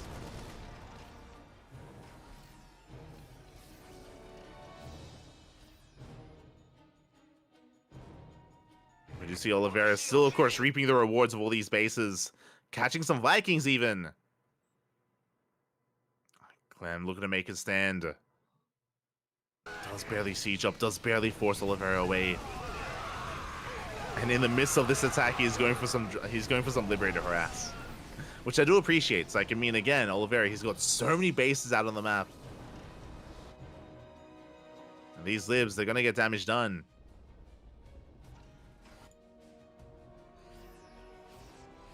These Liberators are fanning out. Going straight for the planetary towards the south and towards the north as well. Getting only 3 SCVs, but denying mining time, which is important. Oh, the game going to be calming down for a moment. Both armies backing off. Clem trying to harass, building up his forces once again. Both players, their economies, their worker counts at least aren't ideal, but they're pretty comparable to each other. Yeah, especially with these last worker kills. Clem taking a slight SCV lead. But at the same time, the armies are moving out. We have Oliveira with these tanks towards the south. We have a bio army towards the north. And the tanks, they get within range. They're gonna shut down the CC towards the bottom of the map. Yeah, Orbital is gonna be focused down. At the same time, this planetary, we should be able to hold on to it. But that's 17 dead SCVs. This may just be too much. May just be too much damage. Oliveira stimming on forward. Getting within range. Shelling away at those tanks. He does deny the third. It's 23 dead SCVs. And Clem, he's just being pulled apart. He just can't keep up. He lost his Liberators earlier. Like, he just can't deal with this. Not with this tank line. From here, Oliveira, he can either try to dive into the main or rotate around. Oh, he's going for the drop. But there are Vikings in position. Oh, no. Not like this. He's going for it. The Vikings, they move away. No shot. The Vikings, they move away just at the wrong moment. Oliveira, he gets into the main. He's maxed out. He's camping the production, and this is the kill move that he's been waiting for. No way in for Clem. He's been out-positioned. Just moving away at just the wrong moment. There are Liberators, though. They're going to be able to force this back. At the same time, Oliveira coming in towards the north, going for the planetary. One of the last mining bases of Clem, and it's going to burn down. Not enough repairs, not enough in position. That's 21 dead SCVs. And Oliveira, again, he's not going down without a fight. He may have taken a loss in game 1, but here in game 2, he's fighting back hard. Going for another planetary, maybe overextending. Not too fond of this push, as Oliveira's going to get cleaned up, but for the most part, he can remax. Now, what's important? Clem actually has a larger army. Clem, his economy, it's not existent at this point. He's on one base. He's on one base mining, but he has a massive army. Can he pull this off? Now, unfortunately, a lot of the supply for Clem is in these Vikings. Oh, and there are Liberators left back at home as well. We need everything. We need it all. And during this defense, Oliveira, he's peeling off some units. He's going for a counterattack.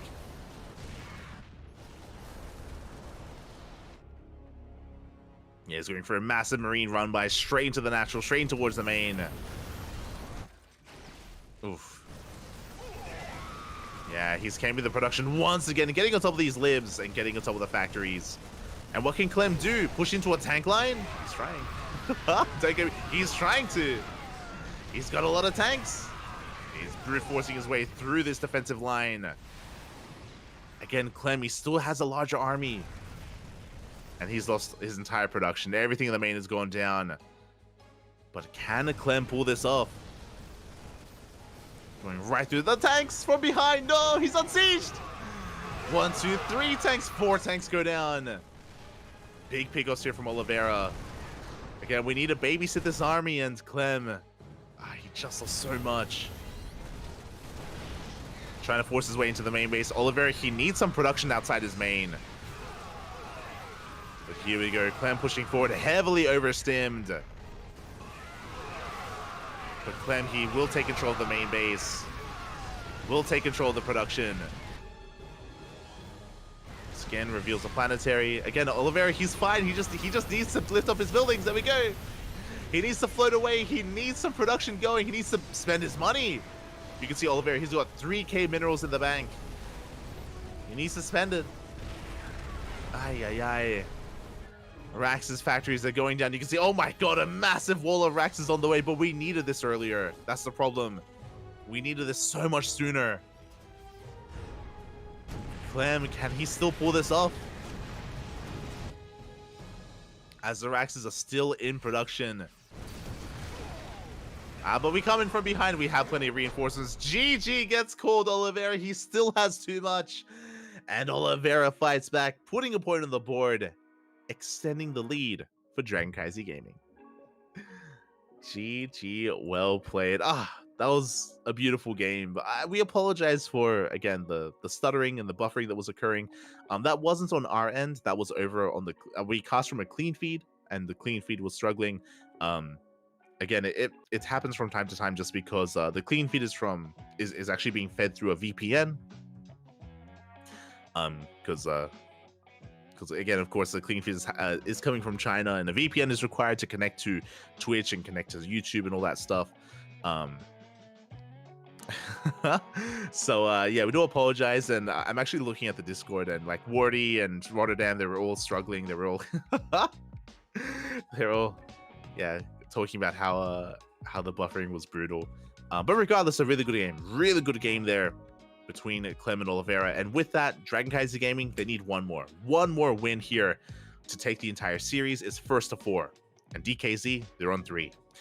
So it all comes down to this final best of 2, Skillous versus Hero. Skillous, if he 2-0s, we get an ace match. We can go all the way to game number 7 if Skillous can get that 2-0. He needs your energy. He needs your support in the chat if you want this to go to the ace match. We're going to be going on a short break. Hopefully the issues will be resolved, and we'll be back with our PvP. See you soon.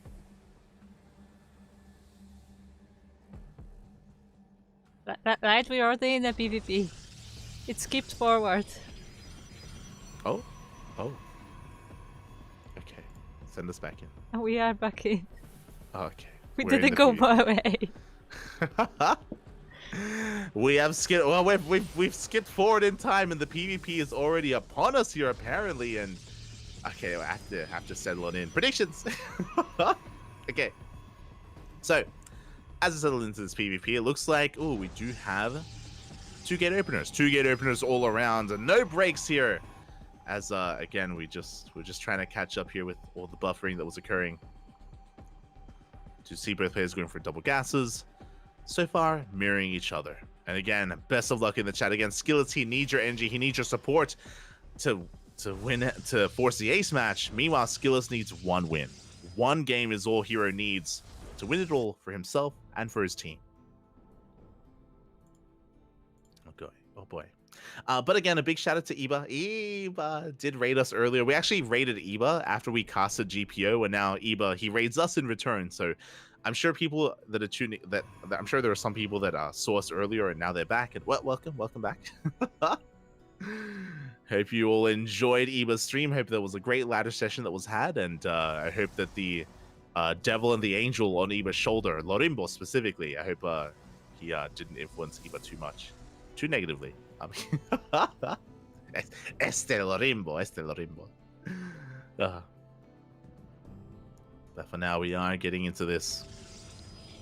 And here we go. So far, 2 gate openers. We have our first 2 units. It is going to be Hero going into double Adept, and we have Skillus going into double Stalker. Or Stalker Sentry, my apologies. Oh. Sorry, looks like someone sped up. So I have to try to catch up. Okay, there we go. So it is going to be double Adept. We're going to be shading down, chasing down whatever we can. Why do you keep speeding up? I cannot control it. Twitch is just trying to catch up with the delay. Okay. Apparently Twitch just automatically speeds up. So yeah, we kind of skipped our openers in a way. We do have Nexi being thrown down from both Hero and Skillus from the other game. But again, Hero is going to be the aggressor. He didn't just make 2 Adepts, he made 4 and then 6 Adepts. So we're just doubling down on Adept aggression. The goal here is for Hero to try to bust through that wall to get into a mineral line and to eviscerate the economy. So far, Skillus is keeping up. He goes for a hallucinated scatter across the map, getting a read on what exactly Hero is up to. Of course, confirming the Nexus, and doesn't quite see the tech, as the tech of choice is going to be a Twilight Council from Hero as well as Skillus. The Adepts, no shot, they get in.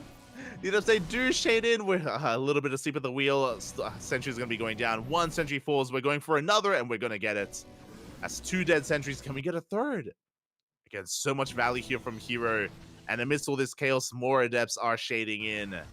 Ay. They do get into the mineral line. Probes are going down. We don't see them on cams, but they're there in the mineral line. You can see the dead workers, and there it is. 4 probes going down. The Adept harass just continues. It's not stopping.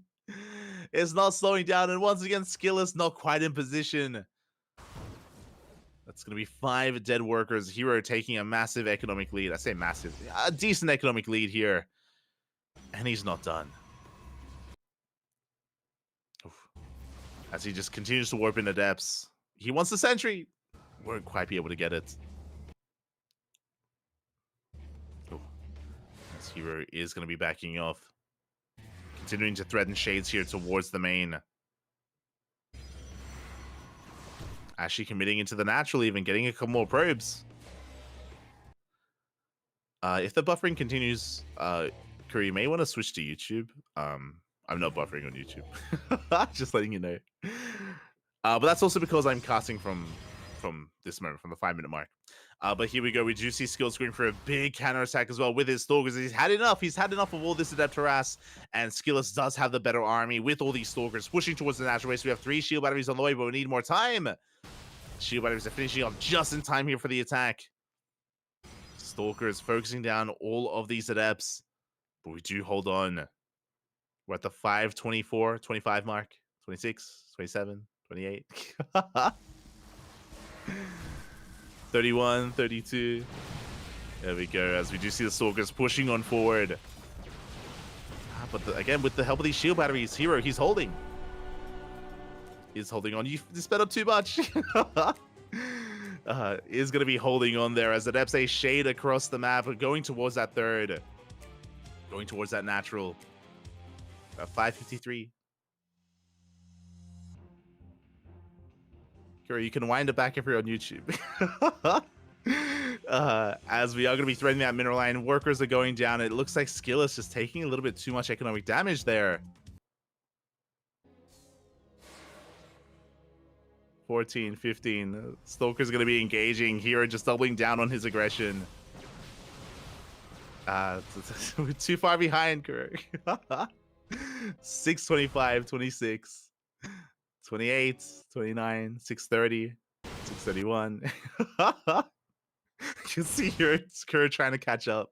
But yeah, the Stalkers, it looks like they're going to be clashing with each other. And Skillus, yeah, he does end up tapping out. Does lose too much. GG gets called, and Hero will take game number 1. As you saw earlier. GG. Yeah, and I guess we can... Okay, if you want, you can speed up, and I'll just catch up to you at this point. Now that game 1 is done.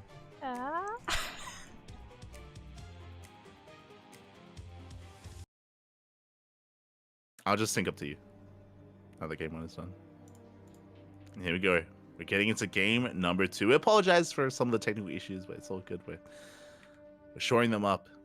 As in the bottom left, we have Hero for CranKy Gaming, and in the top right, we have Skillus as we settle into game 2. Okay, so again, I apologize for game 1 being a little bit disjointed there, but essentially, Hero, he was going for, and I know that you guys missed out on half of it visually, but Hero, he was going for non-stop Adept Harass. It was surprising how much damage he was able to do. He completely pulled Skillus apart, getting into the main base, into the natural, just eviscerating the economy, getting further ahead, and he forced an all-in. Essentially, he forced an all-in out of Skillus, going into those Stalkers, and Skillus could not break his opponent. Struggled and lost a lot of Stalkers in doing so, and then Hero was able to counterattack. He was able to reciprocate that damage, go for a big counterattack, and Skillus just could not keep up, not with a worse economy, and not after losing so many Stalkers in a failed all-in. And now we're settling into game 2, and hopefully this time again we're able to keep up with each other, and hopefully things won't be as disjointed. All good.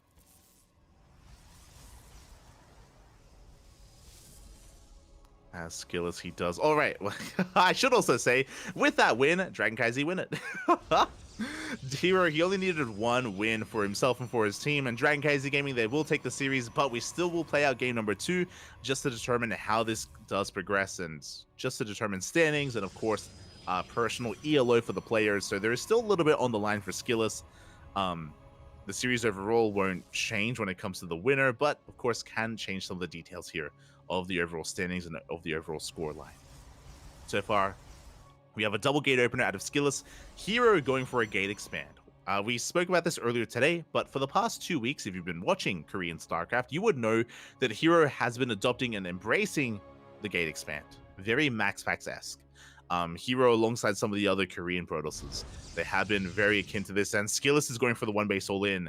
So basically, Hero going for a very economic opener. Skillus sees it, and he is looking to test the defense here of Hero. He's like, mate, you're doing your best Max Pax impression. We'll see if you can keep up. We'll see if you can actually pull off the defense. As Skillus will be going for an all-in. It's going to be on Hero to defend. Oh, the Stargate is thrown... Oh, actually, yeah, there we go. It's going to be a robot. The Stargate is thrown down for Hero in the main, not in the natural, so it's going to take a little bit longer for his reinforcements to reach the front lines, but his production is going to be a little bit safer, so there's a bit of a give and take here. A bit of a give and take.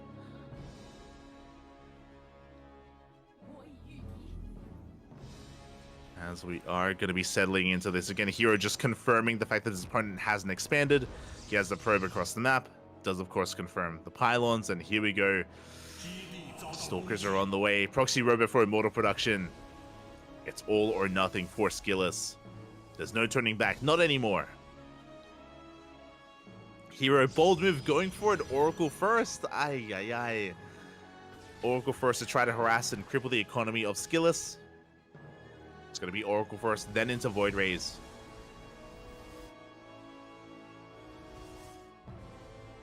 Ooh, meanwhile, Skillus not going for an Immortal, is going for a Prism first instead.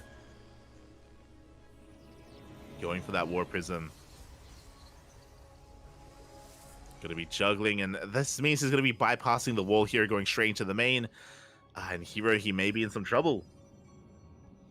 He may be in some trouble as here we go. Hero, he doesn't have eyes on this. He doesn't see. He doesn't see. He doesn't know. Shield battery's on the way, but it's too little too late. Skillus, he ferries into the main. And Hero sees nothing until now. Stalkers have arrived. They're shelling away. They take down the first shield battery. That's going to be a kill, not a cancel. Boys are being pulled. Voider doing what it can. Does cancel the warp in. And we're going straight for the Prism. Oh, we don't get it. We don't get the Prism. The Void Ray goes down. And this may just be too much. We have to be very careful here with the Warp Prism, but the Stalker falls. And Skillus, he can have his way with the army as he just ferries into the main. GG gets called, and Skillus will fight back. Will take game 2 against Hero, pulling off the 1-base all-in. GG, well played. Again, Hero, unfortunately, he didn't have vision of his main. He didn't get to see the edge of his main base, didn't know what was coming his way. Also went for an Oracle first, despite seeing the shield battery in the main base, so being a little bit greedy. And he was punished for it. Was punished hard. With that, DragonKaiser Gaming will still take it in the end, but it's 4-2, as both Skillus and Clem were able to fight back and able to get some points on the board. GG. With that, we are going to be going on a short break. Again, we apologize for, again, the connectivity issues that were being had in the first series, but it seems like they've been resolved. We didn't have any issues at all that game, so hopefully smooth sailings here on forward as we get into game number 2. Get into our second series, Onside versus Psystorm. See you after the break.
And welcome back, everyone. Welcome back. Whew, we just wrapped up with DragonKaiser Gaming versus Team Liquid. Again, a big shout out to DragonKaiser Gaming for taking it in the end. But now we have our second best of 7 of the night, our second Team League match.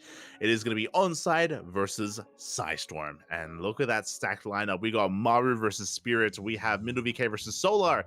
And at the end of the night, we have MaxPax versus Ryung, the Tunataran, as well. Here we go. Maru popping off so close to 1,000 ELO. Oh my god. Maru, he is the highest ranked player in WTL. He has surpassed several. And he is looking to go to the moon. And on his journey to the moon, he has a TVT against Spirit.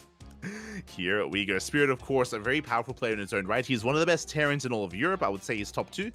Some would say top 3 in Europe, but I would stand by a top 2 Terran in Europe, and we'll see if he can make some magic happen. Here we go in the bottom right-hand corner of Oceanborn. We have Maru for onside. And in the top left, we have his opponent. We have for Storm Gaming, Spirit. And if you're in the chat, predictions, I believe, are soon to close. So get your predictions going. Place your bets on how you think this TVT will unfold. We already had one TVT earlier, and it was a banger. It was beautiful. Once the ball got rolling, it did not stop. And we'll see if that continues to be the case. Again, Spirit, he can be a bit of a more slower, methodical player in TVT. Maru being taking the more active role, and we'll see if that continues to be the case. We'll see if that is the case here in this best of 2. Here we go. Maru more ELO than Serral. Absurdity. I mean, it's because Serral's been losing. He's been dropping more games. Serral, initially at the start of the season, Serral had a higher ELO than Maru, but over the course of the season, Serral has been dropping maps. He's been dropping games to a lot of players. As a result, Serral has been losing ELO, and Maru has been gaining it. Funny how, yeah, it's funny how the numbers work. They go up and down depending on performance. It's crazy. It's crazy. For those that are curious, if when it comes to calculating ELO, they are based on WTL performance, and I believe Kung Fu Cup. I'm uncertain about whether or not Kung Fu Cup performances is calculated into ELO, but I do know that WTL at least. And for now, we are getting into our openers here. Again, so far we have a Rax Expand out of Spirits, going for a more economic opener. Meanwhile, Maru goes for a double gas instead, going for something a lot more aggressive. Going for a faster factory. So that's kind of what we assumed would be occurring here earlier, where again we have something much more aggressive here from our Korean Terran, something a little bit more economic out of our European Terran instead. And we'll see how this does unfold. Now Reaper's going to be dipping in. Maru getting a read on what exactly the opener was. Does confirm the timing of the factory, so he's aware that his opponent did go for a faster CC. And Maru is going to be looking to be in his face as best he can. Reapers are moving out. Likewise, Spirit in position on top of the ramp. I do appreciate that he isn't being too adventurous with his units, taking a more defensive role instead.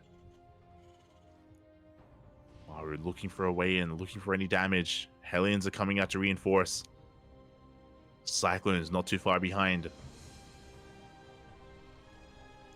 Bearing in mind as well that even though Maru did go for a later expansion, because Maru has map control, because of the faster gases and the faster factory, it means that Maru can get his CC on location. And with that, he could maybe try and catch up, maybe start mining that natural base a lot faster compared to that of Spirit, as Spirit still has to float on down. As we're kind of getting out of our early game, getting in towards the mid game. Before we get there, though, we do have a medevac in production, so Maru continuing continuing Cyclone production and looking to go for some drop play. Looking to harass, looking to try to get into the bases here of his opponent. We'll see if he can.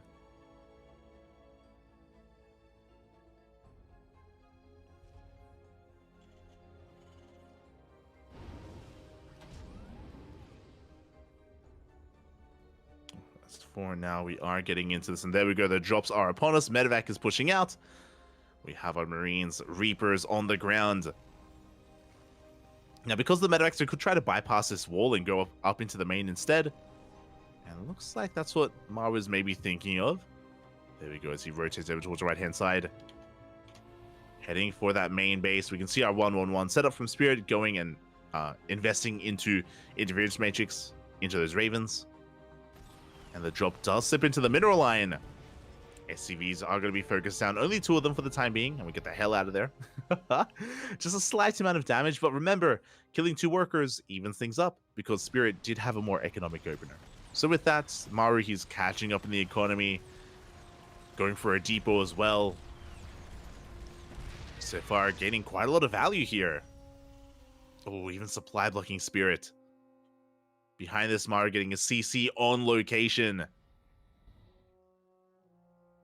So quite a greedy follow-up here from Maru, but again, it makes sense just because he does have map control, and Spirit is kind of stuck on these two bases. Stuck for now. Are we going in? Oh, we do get the lock-on the Cyclone. Tank does arrive just in time. Spirit holds. Does hold on. He's getting into additional Viking. So Spirit going for the traditional kind of tank Viking composition. Bio-tank Viking. On the flip side, Maru a little more heavily reliant, going for a similar composition himself. Going for more Marines, working on Stim. So far, Maru, he hasn't lost the units. Oh my god. The value. The trades.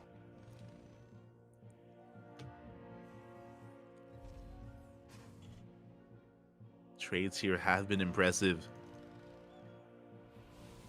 But again, it's still the early game, and it's still only been like a couple of units here and there. Nothing major yet. Spirit is still going to hunt down those drops. Going for his own auto turret harass across the map. And we are settling into this. Again, Maru enjoying his third CC as well. It's already on location, already mining.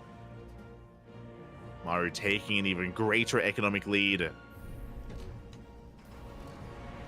Likewise, Spirit soon going to be taking his. Maru has eyes on this as well. He's aware of the third base. Ooh, aware of the move outs. That's a lot of tanks. Maru going to try and slow this down. Chipping away at the army. Hot pickup as well. Does save one Cyclone, but loses two. As Spirit, he's breaking free at the same time. Auto turrets into the main base. SCVs are going down.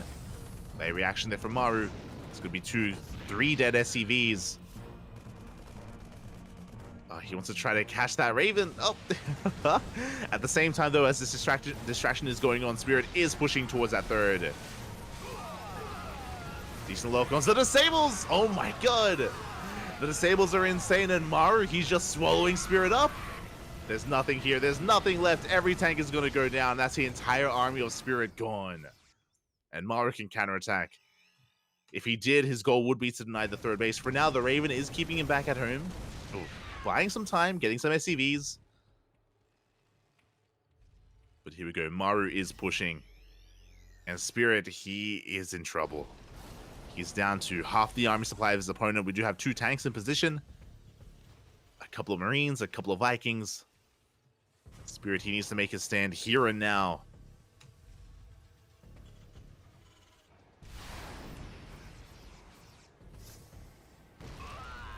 Goes. We are going to be steaming on forward past those tanks. The boys are being pulled. And again, they have to be pulled. Good kiting here from Maru. Again, he cannot kill his opponent. The tank line is too strong, but we get 11 SCVs. It was a costly defense for Spirit.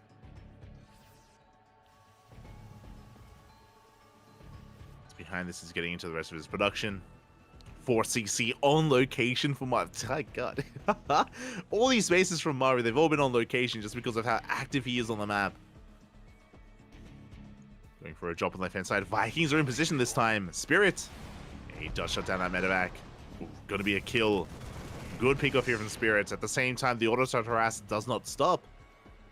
Getting another 3 SCVs. Very nicely done.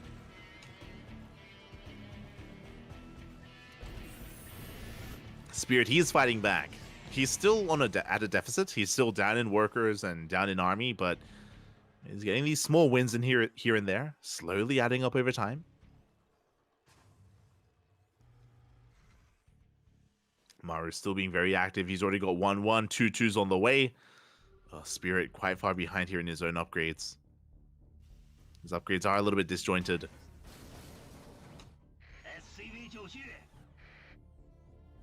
Here we go. We are pushing forward.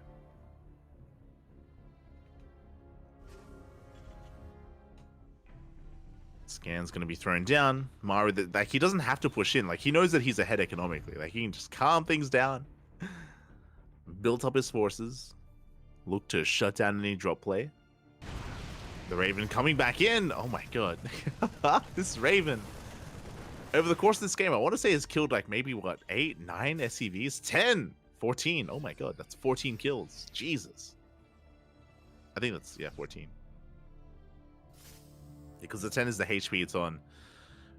We do force a stim. Oh! Ooh, and finally the Raven goes down. Finally Maru can focus on his push. Likewise, so is Spirit.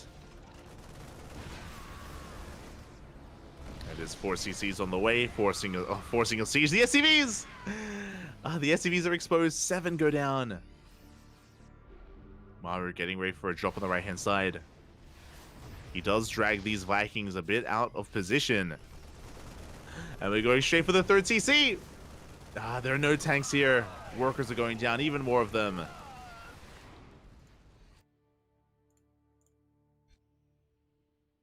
Don't break Spirit, but regardless, we do maintain a worker lead. Maru getting his 5th on location, getting a 6th CC as well. Double expanding. And Maru, he's just been all over Spirit from the start of the game. From the beginning of all of this. There we go, double drop into that natural. No sensor tower in position. There are some reinforcements though, so this drop actually isn't really going to achieve too much. Does distract the army. At the same time, we got the 1-2 punch. We have the army on the right-hand side for Maru pushing in. There is a tank though. Do we care? We dive right on top of the tank. Tank goes down, bunker as well. Maru does siege. And he's going to take control of this 3rd base. So far, good movement. He's going to have to back off, though. SCVs are falling. At the same time, Spirit trying to go for some lib harass. We stim in. Oof.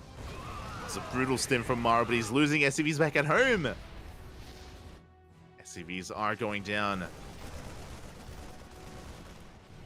Oh, it does barely get the lib. And Maru will retreat. And again, as the dust settles, things are actually pretty close. Things are pretty close between the players. Sure, Spirit, he may be down in workers and down in bases, but overall, he's keeping up, and overall, Spirit is also keeping up when it comes to the army as well. The quality of the army is what's a little bit concerning. Maru is up in upgrades. He's got 3-3 on the way and +2 vehicle weapons as well. Meanwhile, Spirit's still working on +1 vehicle weapons and still working on 2-2. So he's down a set of upgrades, and no, he gets out positioned! Oh my god. Maru somehow, someway, he finds a way, he catches a tank, it gets into the mineral line. 13 dead SCVs, and we go for the orbital as well. It burns down.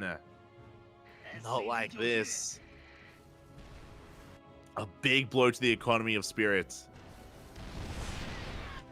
At the same time, Maru, he's within range of the 4th base. Likewise, Spirit, he's going for his own counterattack though. Triple jump into the main. 1 full medevac goes down, but he does unload the rest. And Spirit, he's sending everything through the center of the map. I love this because Spirit, he does have a comparable army. Like Spirit, his economy may be in shambles, but his army supply is solid, and he's going for it. Out positioning Maru, going straight for the 3rd base. That's a solid tank line that we cannot engage. And Spirit, he may be able to make his way towards the main. If he gets into the main, if he gets on top of the production, then Spirit can still take this. It's going to be 17, 18 dead SCVs. Oh, Maru setting up for a surround even. Tanks are getting within range. But Spirit, he gets the tanks. Ooh. Takes down 3 of them. But Spirit, he loses almost all of his Marines.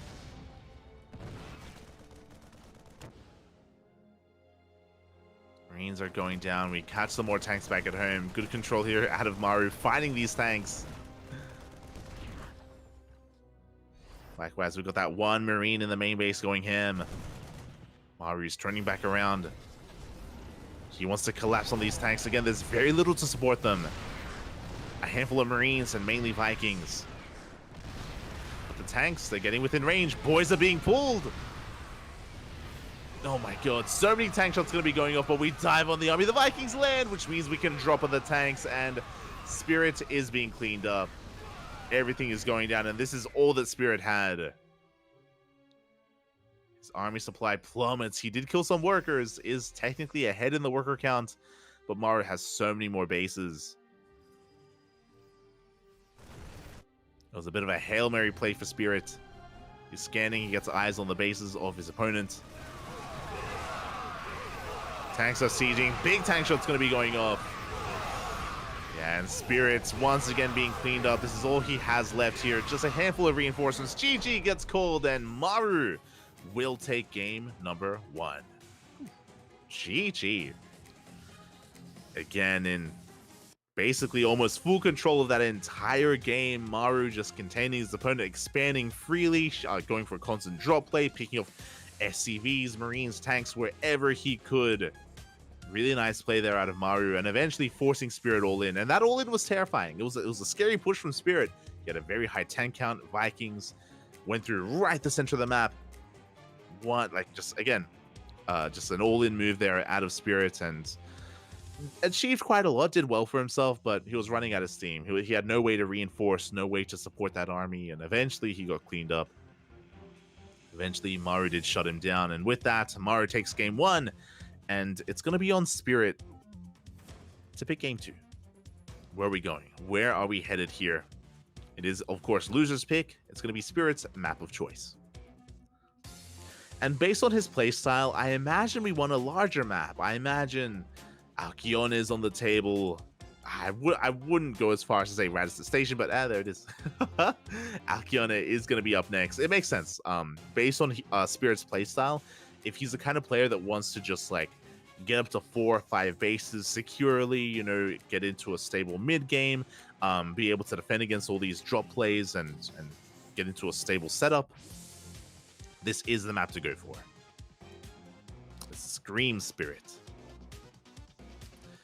And we'll see how Maru adapts to the map. We'll see if he slows things down and goes for a more economic style, or if he ramps up the aggression and finds damage anyway, even if the map works against him. Here we go.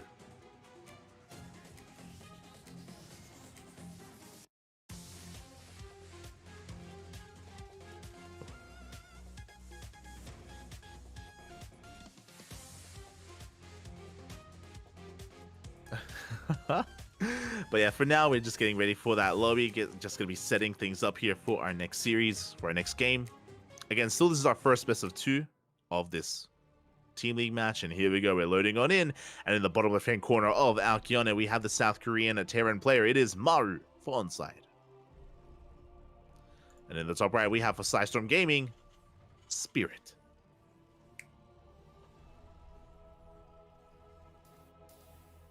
Here we go. This time Spirit's a little bit more centered in cams. We love to see it. Looking good.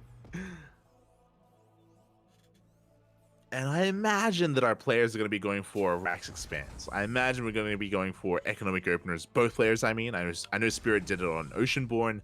I imagine Maru is going to be following suit here on Alcyone. We shall see. Oh, my apologies. Okay, so we have quite an interesting dynamic. The turns have been tabled. Maru is indeed going for a Rax Expand, as to be expected. You know, he's embracing the new map. He's respecting it. Spirit, he's the one that goes double gas. And I'm curious. I'm curious as to the reasoning for this. Now, in my mind, I'm thinking that maybe Spirit thinks that because Maru is ahead, that Maru would proxy, and going for a double gas opener does more or less keep you a little bit safer against a proxy 2 racks, for example. And the Korean Terrans, they're known for going proxy 2 racks whenever they can. So this may just be a safer maneuver here from Spirit. As big shout out to the sponsors. The sponsors Doyu, Honkai Star, Taido, and Autofool as well. Big shout out to the people behind this Team League. Big shout out.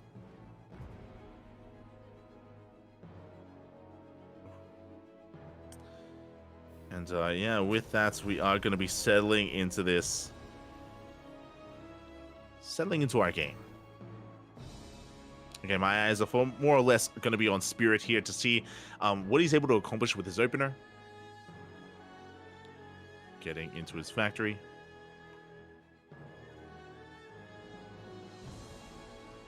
Likewise, so is Maru. The Spirit going for a later CC on location. Similar dynamic to what we saw before. Very similar. CC timing has been spotted, so Spirit, he's now aware of what's been going on. He's aware of the economy of Maru. And we'll see if Spirit can pull a Maru. We'll see if he can do the same and be hyper aggressive and gain value and gain an edge. The pressure is on. We have our 1-1-1 follow-up. Reapers, they dive into the main base. Oh, we do take quite some hits. Oh! And so far, it looks like Maru will lose a Reaper. Oh no! As Spirit attempts to escape with his own, Hellion comes in from behind as well. Spirit popping off. Takes down the Reapers, takes down both Marines, doesn't lose a single unit. Good control here from Spirit. Boys are being pulled, and Spirit, he does escape with everything. And very nicely done. It was a small skirmish, but a skirmish nonetheless. Oh, look, there's Solar. We got the picture-in-picture. Solar watching his boy. It's okay, we'll be fixing that. As we do see Maru eventually deflecting this army. Oh, Cyclone has arrived, though. Do take down a Hellion, not too bad. Maru still has a slight worker lead, but only by one. Not the biggest of deals. As we're settling into this. Spirit testing his luck. Wants to try to get a lock on another unit if possible. So yeah, you can see the trades here. Spirit only losing one Reaper so far. Slips into the mineral line. Up! Up! Oh my, gets another SCV. The repairs were a little bit too late. Maru taking some damage. Not the end of the world, but you know, these small little trades, like, they add up. Do add up. I mean, they did add up for Maru last game. They're adding up for Spirit. Third TCs are on the way, much faster for Spirit as well. Spirit not quite taking his third on location, but it's, you know, well underway nonetheless. Interference Matrix is going to be kicking on in.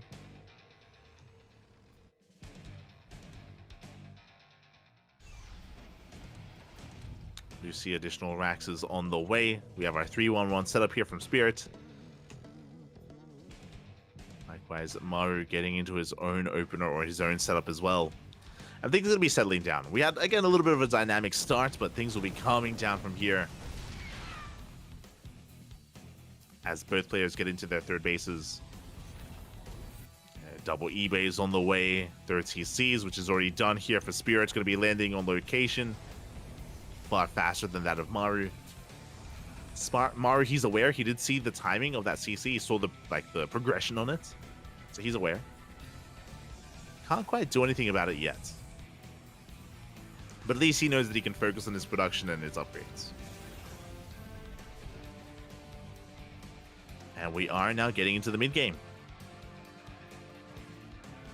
You can see the economic advantage here for Spirit as well. Big part of that, third base. Now, as amazing as these economic advantages have been here for Spirit, it still will come down to positional play. Positional play of the players, tanks, Vikings, Marine dives, drop play. And we're about to get into that. Yeah, it's been a slower start, but promise things are soon to ramp up. It also makes sense that it's going to be a slower start just because of the map. We spoke about it, but this is a big reason, I'm sure, why Spirit chose Alcyone, just because he would have more breathing room, a more stable setup, an easier 4 and even 5 base setup as well.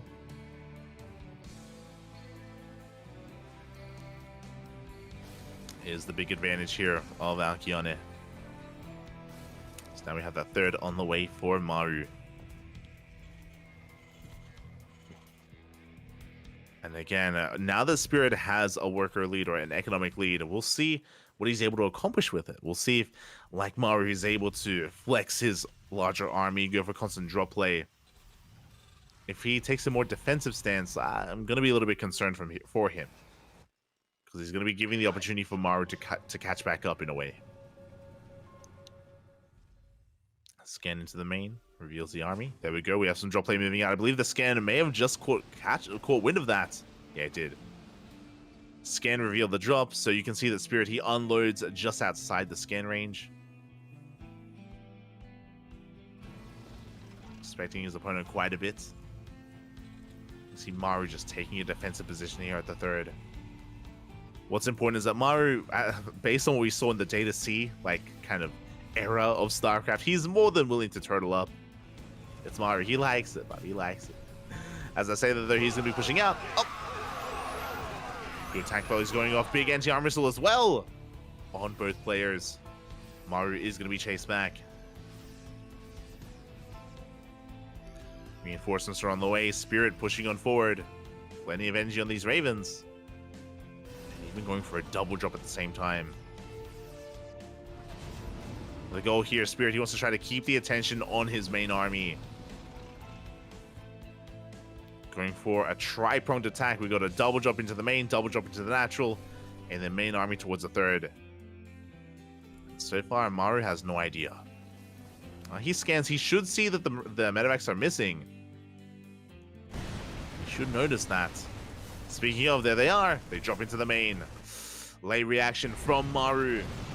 Likewise, double drop into the natural as well. Ooh, one medevac goes down. Brutal loss there, but SCVs are falling. We could even go straight for the eBays. Oh, we won't quite get them. Medevacs are going down. That's 13 dead SCVs. And we're still not done. Ah, now we're done. As we drop into the natural, but it looks like we have plenty of reinforcements in position. Maru will clean this up at the same time. Spirit pushing through the center. Pushing through the center. Show us the center. Show us the... And we do get up the ramp. Oh, only for a moment, though. That is 22 SCVs going down. Big disables here on these tanks, and Maru, he's going to be able to collapse in that position. Meanwhile, these Marines were left behind, and they just eviscerate the middle line. 25 dead SCVs. Spirit, he is popping up. He may have lost his tanks, but he takes down so many workers. Spirit taking a massive economic advantage. Planetary is done. And how does Maru approach this? Do we push out or do we turtle?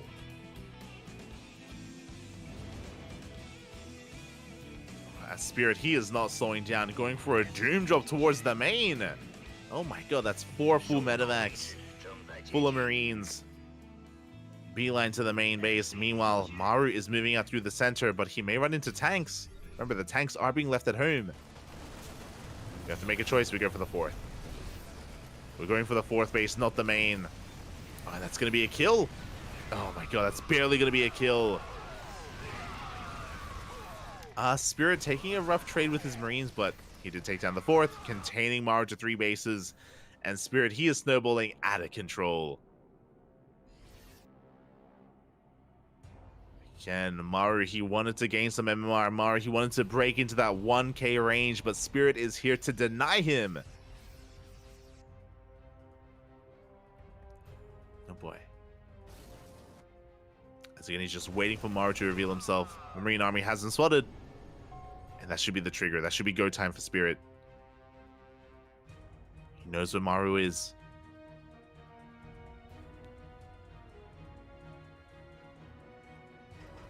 So far, his army unfazed. It looks like he just wants to deny the 4th, but there we go. Now he's pushing in. Can he pull this off? We get some big disables here on these tanks. Yeah, Spirit, he's getting in position at the same time. The double drop is going to be denied. Big disables here on the tanks of Spirit, though. And Maru, he's going to clean that up. Oh, SCVs are going down. At the same time, Maru getting some worker damage done across the map as well. Spirit has maxed out. Now, if Maru, if he's able to take some amazing fights, then he can turn this around. Not impossible in TVT. But so far, Spirit has been doing so damn well. Again, just keeping the pressure on. He's building up a bank. I would love for him to move out now. I'm concerned if he waits a little bit too long. I'm concerned. As we do have 3-3 on the way.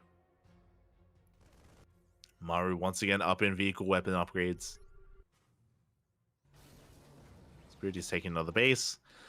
Because Spirit is being so passive here, Maru is maxing out, and that concerns me. Spirit, though, at least he's taking up into a fusion core and 2 more starports, so he's taking up towards Liberators, refining his army. Again, Maru is closing the gap in supply. He's catching up in those 2-2 upgrades. 矿脉已经枯竭。 Spirit going to be rotating over towards the right hand side. Maru going towards the left. Army has been reeled, and Spirit is going straight for that 4th. So far, Maru in position. Spirit going to be diverting his attention or focusing Maru's attention here. Decent tank shots. Big anti-armor missile as well. Just trying to bait out a fight. He won't get it. He won't take the bait. Spirit, he backs off. He respects the anti-armor missile. He's working on lib range. 2 more. Oh, that's going to be 5 starports for Spirit. He already had 3. Likewise, Maru also getting into mass Raven even. Getting into his own starports as well. Making 2 Ravens at a time.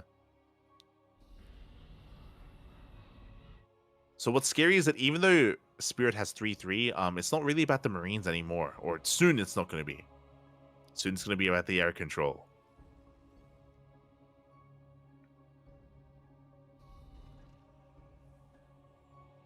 Yeah, Spirit, unfortunately, like, even though he was up like 30, 40 army supply, he hasn't really done much with it. He was kind of chilling back, and he has allowed Maru to almost stabilize at this point. And this, I'm concerned now for Spirit. Like, his advantage isn't as large as it once was. I mean, he has a bank. He has a pretty large bank to work with, so he can still trade. Even if he trades inefficiently, like, he can still remake and remax. But he has to be very careful. Yeah, doesn't want to push into a tank line. Doesn't want to throw away his... He can afford to remax, but it doesn't mean that he wants to throw away his army. As we're pointing out, 5 starports for both players. Did notice that earlier. Spirit pushing in on the right-hand side. Up, show us! He's pushing up the ramp. He goes up the ramp. He does catch some of these tanks on siege. He can't make it through. Anti-armor missile does push him back. Maru, he's holding. Again, just hyper-investing here into Raven Viking.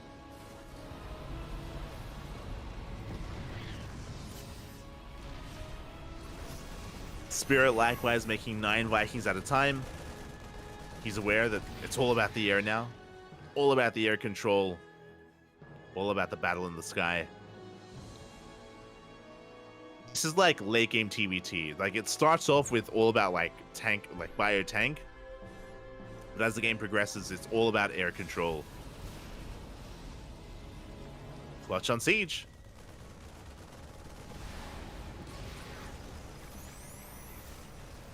Oh my god, big anti-armor missiles as well, and Maru, he's breaking through. Goes for a big counterattack. He gets a cancel and a CC, getting on top of some of the production. The starports are on the front lines. But here we go, big disables, big anti-armor missiles for both players.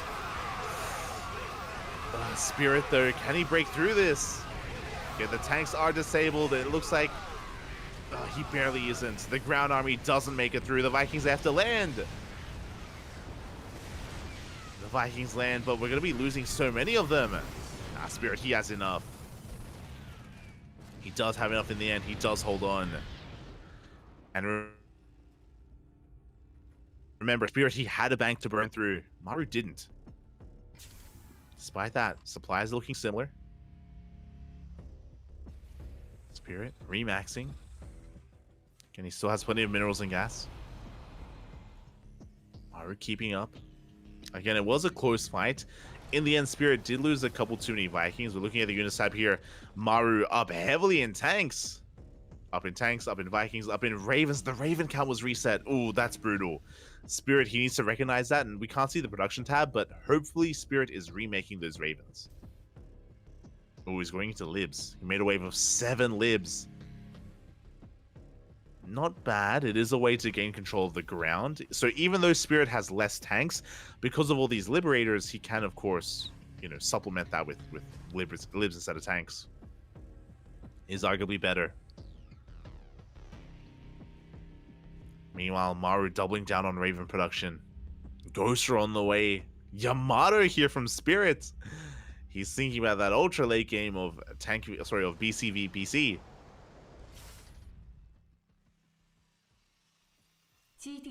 The problem with battlecruiser transitions, like battlecruisers are ideal in the late game of TVT, but they take a long time to build. That's the problem, is that you do leave yourself vulnerable while you're transitioning and building up your battlecruiser count.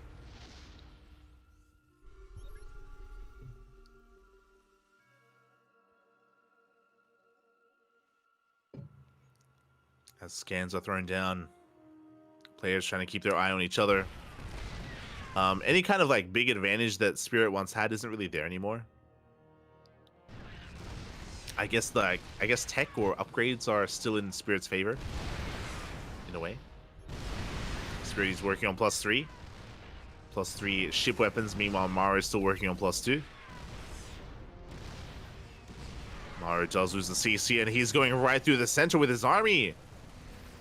And there isn't much here.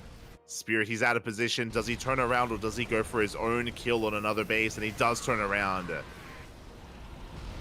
tanks are getting within range. We spoke earlier that Maru, he is up heavily in tanks, and they allow Maru to take down bases.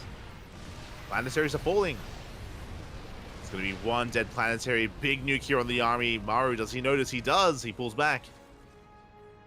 He kills one planetary. He should be killing another. Nuke takes down a turret.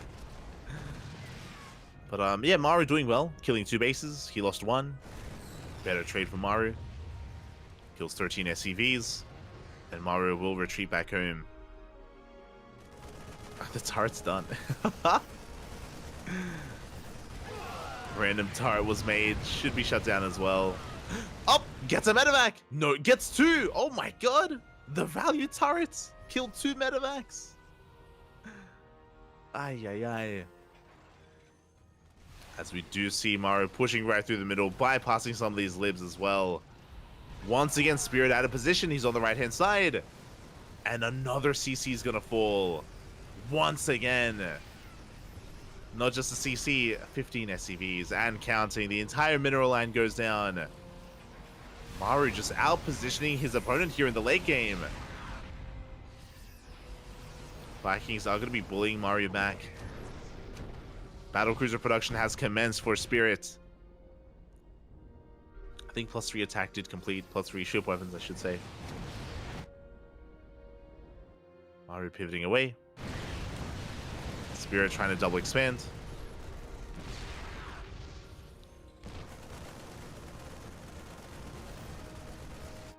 Again, throwing down this ring of turrets, doing well. How many battlecruisers do we have? I think we have 3. We're working on the 3rd. Not too sure where Spirit is banking them up. Liberators bullying back the ground army of Maru. Maru technically now with a better bank. But Viking-wise, I believe Spirit does have the edge. A massive edge. He's got it all. It's got a lot of Vikings.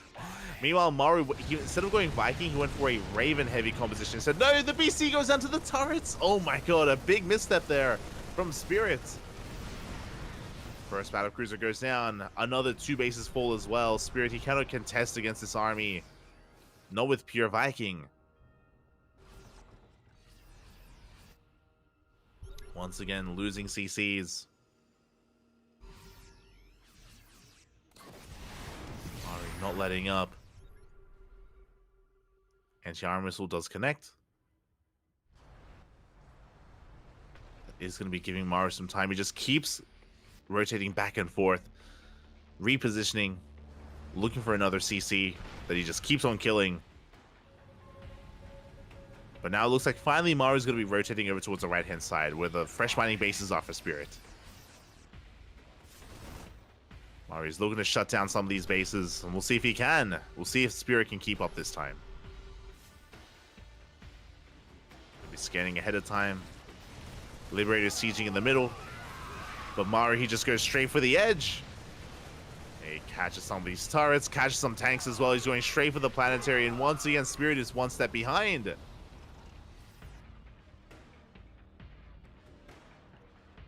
His army just having a really awkward time just trying to keep up with Maru. That does catch a tank though. The Liberation has arrived. Big freedom zones. We're going to try to disable.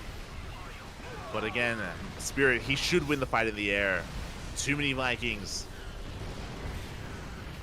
Spirit not taking a bad fight. Shutting down some more of these Vikings. Landing here on the tanks even, but the auto turrets. Oh my god. The Vikings, they melt. The Vikings melted the auto turrets, and Spirit, he's going to be losing so much. The Ravens survive. Some of them do. 5 Ravens make it out.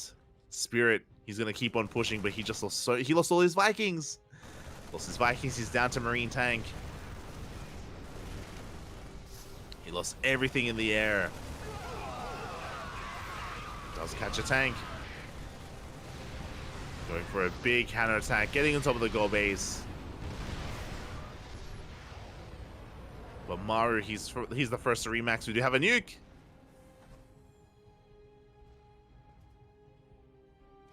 Did have a nuke. It was on the way the Ghost went down. Ghost was within range of the tanks. Ghost did die. We're going to be dropping across the map, getting on top of the goal base once again. Denying mining. Maru, he doesn't want to throw away this army. But he's pulling Spirit back home.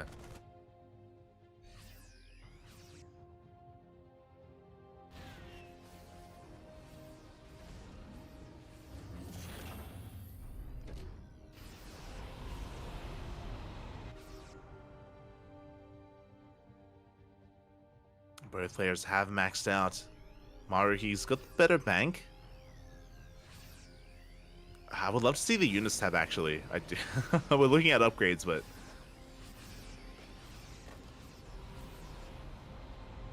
Here we go. Maru pushing out once again, getting a decent angle. Planetary going to try and hold on, and actually the Planetary should go down. The repairs... The repairs are gonna be enough. No shot. The Planetary lives. Takes down all the Marines. Planetary OP, Papi, OP. As we're able to get a clutch repair with those mules. Now Maru, he can focus on his push. And it looks like he's going straight for that Planetary. And hey, he's the one now with BCs. The battle cruisers have arrived. And because we lost so many Vikings, like, what's the answer to the BC? Big Yamatos, 3 tanks go down, and Maru, he has the better army. He's collapsing on the Planetary on the right-hand side. He's within range of the CC. Gold base goes down. Big anti-armor missile as well. The stables aren't too bad, but GG gets called. Spirit doesn't have enough, and Maru, the comeback was real. He was up against the wall. Maru had a terrible start, but he claws his way back in the late game. GG, Maru, he takes the 2-0. Oh my god, that was crazy. GG again. It was, remember, it was a really short. There was a time in this game. There was a time when Spirit was up, I want to say 50 supply. Like he was up, like he was pulling apart his opponent. He was getting so much damage done. It was impressive, the drop play from Spirit. And then, if you remember, there was a time when he, after that, backed off. He backed off, and even though he was like mass expanding and working on his upgrades, he gave Maru breathing room. He allowed Maru to max out. And even though Maru may not have had a bank, Maru, he was able to outposition and outtrade Spirit. Despite being at an economic deficit, Maru just played the hell out of that game. GG, well played. Whew. Maru takes it, and with that, we're going to be going on a short break. Up next, Solar versus...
And welcome back, everyone. Welcome back. Ooh. God, that was an intense TVT, an intense back and forth as well. I mean, again, even though Mario did take it 2-0, big shout out to Spirit for actually gaining a lead in that TVT as well in game number 2, and at times being ahead. So it was impressive that Spirit was able to pull that off at least, but wasn't able to close it out in the end. Meanwhile, we have our next matchup. I believe this is the first time Mindle VK is playing for Sidestorm Gaming in WTL. Fun fact, that is why his ELO is at 500. And here we go in the top right-hand corner for Team Onside. It is Solar. And in the bottom left, we have his opponent. We have the red Protoss for Sidestorm Gaming, Mindle VK. But again, by default, once you spawn in or once you debut in WTL, your ELO is at a flat and stable 500. 500 ELO, which is Mindle VK's ELO at the moment. Then it goes up and down from there. And yeah, as a result, I'm curious to see how he does. For those wondering, Geralt is unavailable. Usually the lineup for Sidestorm Gaming, it's pretty stable and secure. It's usually Spirit, MaxPax, and Geralt. That's kind of their A roster, their S roster, their first lineup. But it looks like Geralt is unavailable, so Mindle VK is going to be stepping in instead. Another Protoss player. Mindle VK has been doing relatively well for himself. We have been able to cast him quite a lot during Sparkling Tuna Cups, and Mindle VK has been doing, has been performing and improving over the course of the last year of play, which is amazing to see. I feel like for a long time, Mindle VK, he was in the middle of the pack, but more recently, he has been distinguishing himself that much more. But it's still going to be an uphill battle. Solar coming in as the clear favorite, and the pressure suddenly is on Mindle VK, because if he takes a 2-0 loss here, that's going to be it. That's going to be game for Onside. So Mindle VK, he needs to take this. He needs to win at least a game to pass the torch to MaxPax and give MaxPax a chance, as MaxPax will be playing after this best of 2. But again, MaxPax, he can't do it on his own. He needs his team to step up as well. And for now, we do have a Hatch Gas full opener from our Zerg player from Solar.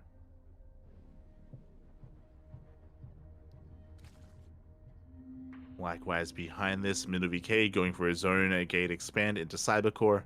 Pretty standard openers all around. Nothing too fancy, nothing too crazy.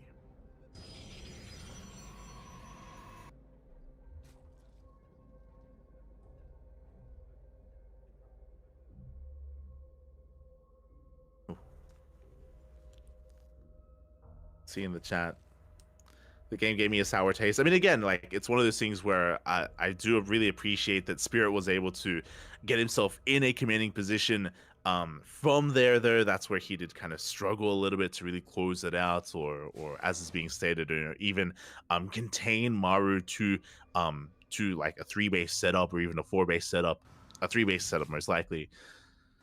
Alas did slip through his fingers, and now again we're getting into our next game, into our next best of 2. So far, we have our tech of choice is going to be a Stargate opener, is spotted by the Overlord, is spotted by the Ling as well. We do have confirmation, and it's going to be a Void Ray first. Interesting. Now, okay, we can talk about Mindle a little bit. I'm excited. So Mindle VK, he's not the most standard of players. We have seen him actually rush into Skytoss at times. I'm not saying that's what he will do here, but just, you know, have an open mind here as to what Mindle VK can whip out after this Void Ray. Void Ray, its goal is going to be to shut down this Overlord, to deny scouting information, and is this going to be with purpose? Are we hiding our later tech, or are we just going to be keeping Solar in the dark and playing standard instead, which is, of course, a viable option as well. Overlord is going to be hunted down. We have an Oracle afterwards, and we're getting into our third base. There we go. Third base is thrown down on time, on location. So far, everything is looking normal, but we'll see what the follow-up tech is going to be. We're going to see a Twilight Council alongside a Forge, a Robo, a second Stargate. Yet to be determined. But now we have the first Oracle, second Oracle as well. A slight supply block, but only for a couple of seconds, as we are going to be moving on out. Likewise, Ling's going for their own counterattack as well. To be threatening that third base. We do have our tech of choice. It's going to be a Twilight Council and a Forge. Okay, so it's going to be a standard follow-up here from Mindle VK. Standard play, +1, and Blink should be on the horizon. Oracle dives into the main. Ooh, takes a lot of hits though. Barely escapes with 7 HP. One shot away from going down. A little bit too adventurous and is going to have to back off, regenerate those shields. Meanwhile, Solar, he's here on the front lines, again, looking for any kind of transferring workers. Hoping to maybe force the activation of the Pulsar Beam. And yeah, there is that +1 and Blink confirmed for Middle VK. Now, even though this follow-up tech is looking standard, from here we can still go for different deviations. We can go for an 8-gate 3-base all-in if we don't take gases, and if we don't invest into other forms of tech like a Robo and a Robotics Bay and a Templar Archives. So we'll see if Middle VK does intend on spreading out his tech in a way and taking up even further. Well, now we're going to be keeping up. Things are forced back. Overlord dips in, and Solar, he gets confirmation of the tech. Now he's fully aware that it's not going to be something crazy like Glaive at Eps. He sees the Forge, and the Twilight Council also sees the Robo as well. So Solar gets all the information he needs. Really good scout. Behind this, he's getting into Roach production. We have +1 melee, and that is a Spire. Solar, he knows that he is free to do so. He knows that there isn't an attack coming anytime soon. He should be safe to get away with this Spire, and we'll see if it gets away unscouted. That is a bit of a gateway explosion. That's going to be 5 gates thrown down. Still no gases taken at the third either. I'm curious. Very curious. I think that's what, 7 gates in total? It's quite a bit. But the surround! We get a full surround here in this army. The Stalkers go down. The Adepts as well. They were out of range of the shield battery. A big blow. And that will slow down the push. But the push is upon us. This is what I was curious about. Again, the gateway explosion for a good reason. We have the War Prism on the way. This is going to be hitting with +1 and Blink. Middle VK is pushing out now. Pushing out with a pure Blink Stalker army. No Templar Archives, no Charge, no Robotics Bay, no other form of tech, just pure Blink Stalker.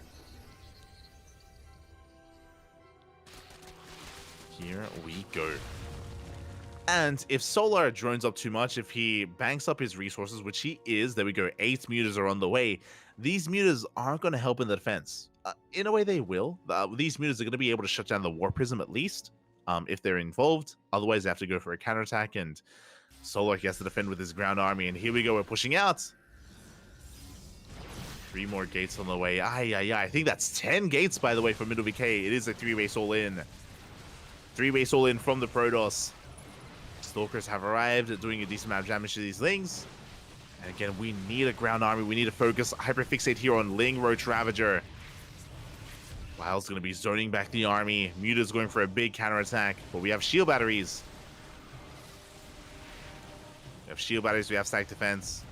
The Mutas, they do get into the natural. Probes are going down. And this is crucial because, sure, Middle VK may be all in, but like that means his workers are that much more crucial. He doesn't have a lot of workers to begin with, and he needs to sustain his warp ins. He needs to sustain this all in as probes are going down. We dive on the army. We get on top of the Ravagers. But it was an overextension. GG gets called. Big overextension. The Stalkers get shut down, and Solar takes game number 1. GG. Again, Middle VK, he was completely all in. It was all or nothing. He had nothing at home to defend. The Mutas got out of control. They crippled the economy. And Middle VK just could not sustain himself. Could not keep the all-in going. And with that, Solar takes game 1. He takes the first game. Oh boy, and now we're getting ready for game number 2. Again, Psystorm Gaming, they're up against the wall right now. One more loss, and Onside will take it. Game 2 is going to be on Oceanborn, a much smaller map actually. So I'm feeling more aggression. This could be for a Twilight Council opener. This could be for a Stargate into Void Ray into Twilight Council after that as well, which I wouldn't be opposed to. I would love that actually. Just because he went Void Ray first in game 1, if he goes Void Ray first in game 2 and actually goes straight into a Twilight Council, I would love the idea of just playing with the perception and playing with the series and trying to set up and luring your opponent into a false sense of security. But we'll see. We'll see what Middle VK decides as we're getting into that game. And in the top left-hand corner, we have, for Team Onside, it is Solar. And spawning in the bottom right-hand corner, we have for Psystorm Gaming, Middle VK. Here we go. So again, what does Mindle have in store for us here on Oceanborn? What are we whipping out? How are we going to approach this? Again, like, personally, I would love to see Mindle VK take a game here. I'm cheering for him just because I don't want the Max Pack series to be fruitless, you know? Like, Max Pax, he has a really good shot at coming back here for his team. He is the best Protoss in Europe.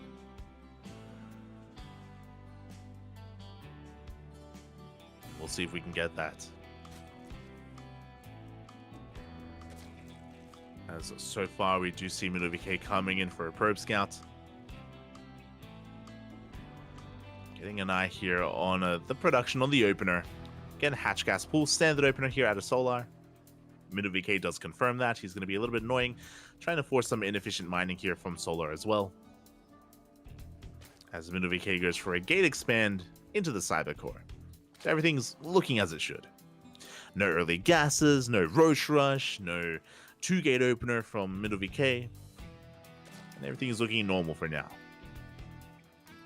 Really, it's going to be the tech. The tech of choice is going to be what really dictates how aggressive we want to be. Do we go for the Twilight Council or do we go for the Stargate? And even if we do go for the Stargate, do we go for a Void Ray again? There are different possibilities, a lot of possibilities here for the Protoss. But now Overlord going to be dipping in, just getting an eye on the wall, confirming that it isn't a 2-gate opener. Pro being annoying. Just tasing away at those drones before coming back home. And there it is. We have our tech of choice. It is going to be a Stargate. Stargate has been thrown down. So far, this looks just like game number 1. So far, looking the exact same. Mindle VK tries to delay the 3rd base, but Solar does get it down on location. Isn't delayed for too long. Mindle, he is going to be retreating, getting the hell out of there. Getting back home with that probe. Likewise, with the Stargate opener, we should be working towards a 3rd base momentarily for Mindle VK. Again, I'm just really curious if he goes for a Void Ray or an Oracle. Again, I'm hoping for a Void Ray. There it is. Void Ray is on the way. Now, I mentioned before that I love this because he's playing with the series. So far, this is looking just like game number 1. And the goal here is to make it look like game 1 as much as possible and then just go for a different build entirely and go for a different tech path. If you remember, in game 1, it was a Void Ray into Oracle, into a 3rd base, into a 3-base all-in. With Blink and +1. Now, once the Void Ray reveals itself, once it shuts down this Overlord, we can go for a different path entirely. We can go for a 2nd Stargate and a Fleet Beacon. We can go for a Twilight Council into Glaives. Or we can play the same. Or we can go for Blink and +1. I'm curious. Void Ray comes out, Overlord goes down, and now Solar's in the dark. Now Solar doesn't know what's happening. And there it is. That is a Twilight Council before 3rd. No Forge yet. The longer this goes on without a Forge, the more likely this looks like it's going to be Glaive Adepts. Here we go. Yeah, I don't see a Forge. Not yet. Additional gateways are on the way. It's going to be 4 gates in total. Yeah, this screams Glaive Adepts here from Mindle VK. So again, a very different build. Solar's in the dark. Solar has no idea what is going on. He's going to be droning. We have +1 melee on the way. Does Solar have a safety Roach Warren? I hope so. That is not Glaives. That is Charge. Oh my god. I know we're happy fixated on the one probe that's doing nothing, but Charge is more important. So it's going to be a Charge all in. That's 5 gates on the way. That's 7 in total. Did I say 5 gates on the way? 6 gates on the way, so it's going to be an 8-gate Charge all in. Did I say 8 gates? It's going to be 9. It's another gateway gets thrown down. Let's go. I'm all for it. I'm all for it here. So basically, the 3rd base is fake. It's a fake 3rd base for Mindle VK. He's doubling down here on a mass charge all in, hoping to lure Solar into false insecurity. Roach Warren just now gets thrown down. This is going to be a bit of a later Roach Warren. It's around 5-minute mark, which is standard, but he's up against something that is not standard. No Baliness either, so for now, Solar has to defend with purely Link Queen. The Roach Warren should finish up in time, though.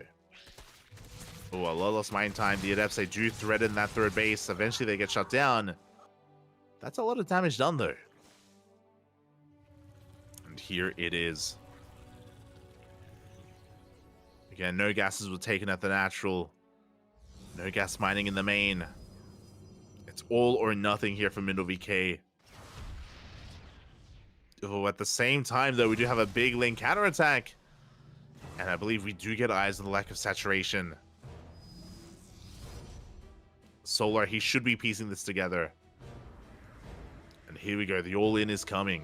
I love that it's coming at a weird angle of attack. Like, very unexpected angle here from Middle VK, going for another big warp in. But Solar, he's done joining. He's on 3-base saturation. He's cutting workers at 66, and he's making nothing but roaches and lings. Is this enough? Can he get on top of the roaches? Up! He's going for it. He's going right for the roaches. So far, a good start. Does collapse on some of these queens. The lings are not at home. The lings are racing back home as we speak. Queens are falling left and right. Roaches as well. And have we done it? Have we pulled this off? We have a couple more roaches coming up in production. We do get on top of the prism. The prism takes a little... It saves! We saved the prism! Just barely. No! Kill the queen! The prism barely survives. We get another big warp in. Another warp in into the natural. Do we have enough, though? The boys are being pulled. The boys are being pulled. The roaches are trying to hold on. Middle VK is running out of steam. We need another warp in. There it is. We barely get another warp in. Middle VK, alas, it may just not be enough. Roaches are trickling in, and the Zealot army is just whittling away. We're running out of steam, and Solar's holding. Solar, he barely holds on. Again, there was potential. There was a lot of potential with this all-in, but it just barely was not enough. And Solar, he gets away with a better economy, gets away with a Roach army, and Middle VK has nothing else behind this.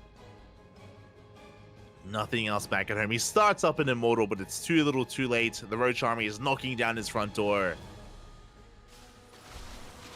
Again, I do appreciate the all-in. I appreciate the effort here going into this build, of course, but you're all in for a reason. It didn't kill Solar, and now Solar is miles ahead. We do get a Zealot run by, but we get into the natural. Probes are falling. Probes we cannot afford to lose. Not like this. Yeah, the roaches, they dive into the main base. A contamination of the robo. I was wondering, it's like that Immortal's being built for quite some time. What's going on? I see. Contamination. Slowing down the Immortal production. Getting into the main base. 20 probes go down. The Zealot run by doing what it can, but alas, it will be cleaned up by these reinforcements. And GG, well played, gets called. Solar will hold. He defends, and he takes the 2-0. GG. GG, well played. Ooh. And with that, Onside will take the series 4-0. Well, I mean, I say 4 to something. They will take the series, but there's still one best of 2 left. There's a little bit less on the line here. It is impossible for Psystorm to win the series, but Ryung versus MaxFax will still be played out for ELO and also for the overall map score as well, which will be important when it comes to tiebreakers. There is still, something here on the line for these two players for our next PBT.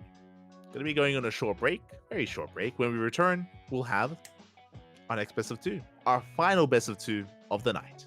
See you soon.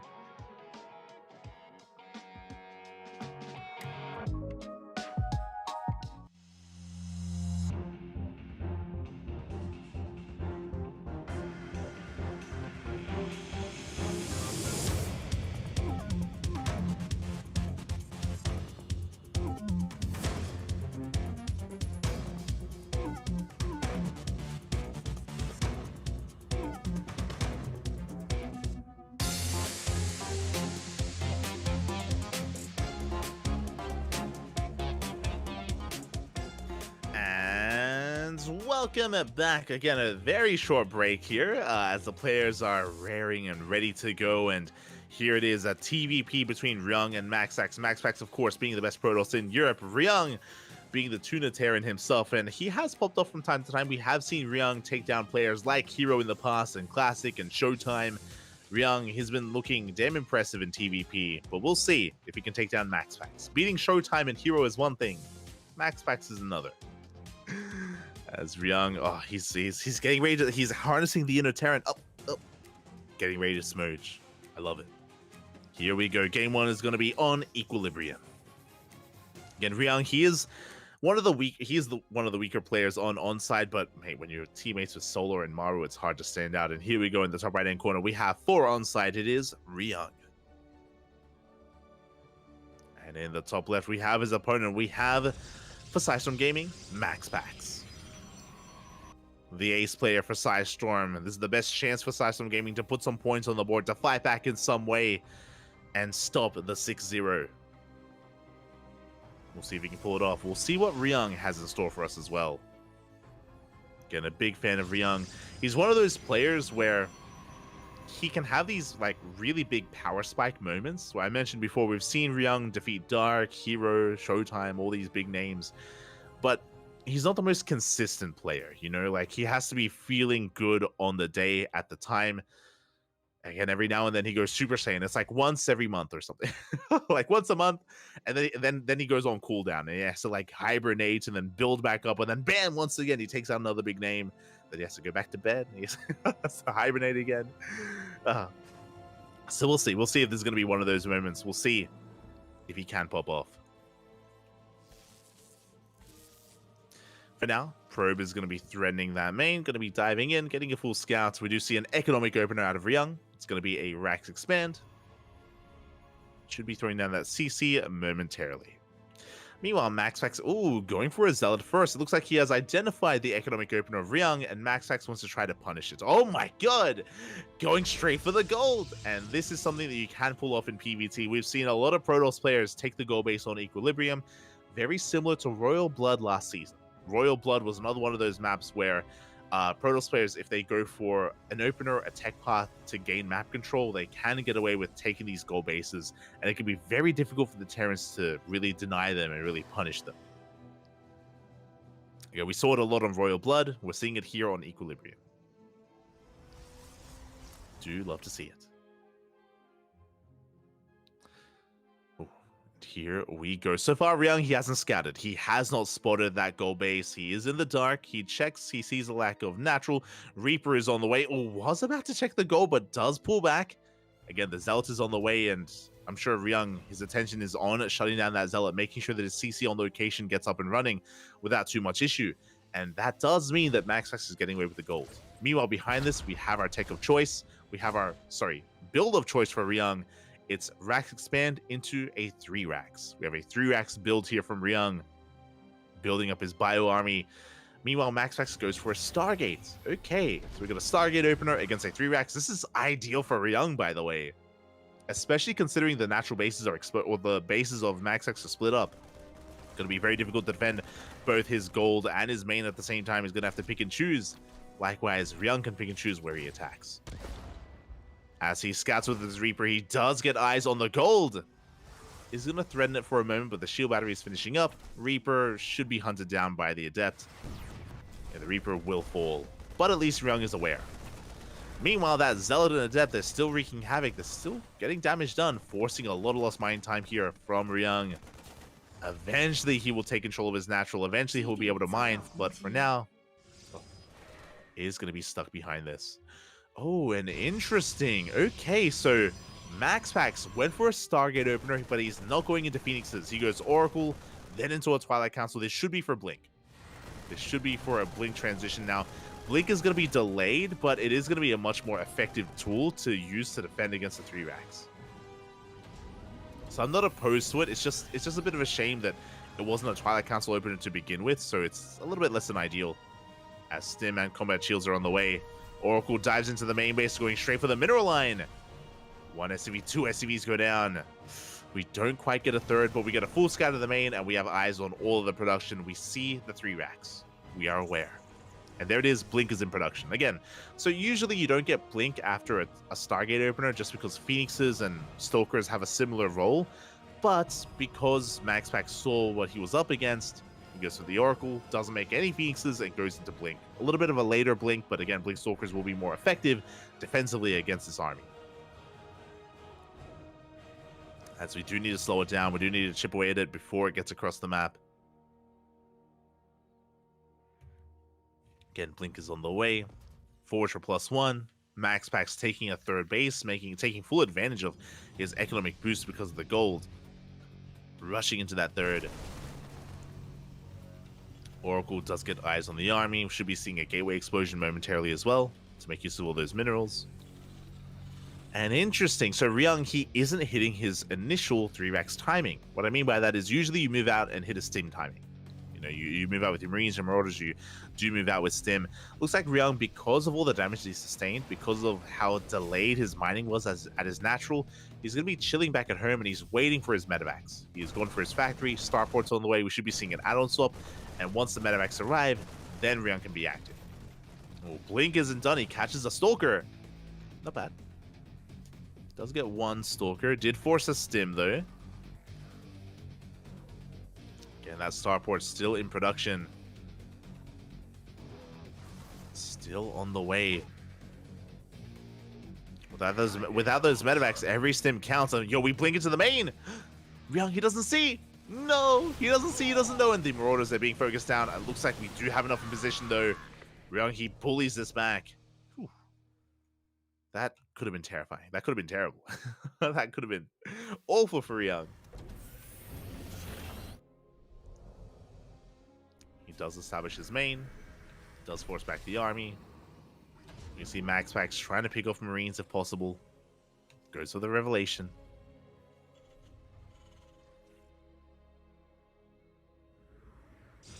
MaxPax is just going to be reinforcing here, and what's a little bit scary and terrifying is that these medevacs are so heavily delayed, and because of that, MaxPax, he has been able to reap the rewards of the gold, which again is very similar to Royal Blood. Like this is exactly how Royal Blood would play out, where the Terran is contained to 2 bases, and the Protoss would even take both golds. Here it's a little bit more difficult to take both gold bases, but we'll see if MaxPax does try it out. As that probe is going to be skirting around the edge of the map. Getting into charge, working towards Robotics Bay for Colossus. MaxPax again just in full control of equilibrium. And this may just be a 2-base all-in from Ryung. Like, he's just been building up back at home. He's going for a double drop, but he may just pull the boys. Like, he is so far behind. He's got 2 bases to the 4 of MaxPax. Behind economically, I should emphasize. The army supplies are still pretty similar. Good Blinks, we're coming from behind! The surround! Oh my god! The surround here, the trap was laid, and Ryung, he catches so many Stalkers. Very nice moves. Sneaking in from behind, forcing the blink. And here we go, we're moving out. It's all or nothing for Ryung, pulling a couple of SCVs, not too many of them. Only a handful. Third base is being taken, he's not all in, he's expanding, taking a third. The Zealots, they do bust forward. They break down the bunker. But we have enough reinforcements, we should clean this up. Should, hopefully. As Ryung is focusing on his attack. Widow Mines have been borrowed. Clutch on borrow as well. Not wasting those shots. But MaxPax just reinforcing across the map, going for another big Zealot warp in. And Ryung, he turns back around. He comes back home. He's trying to take his own gold.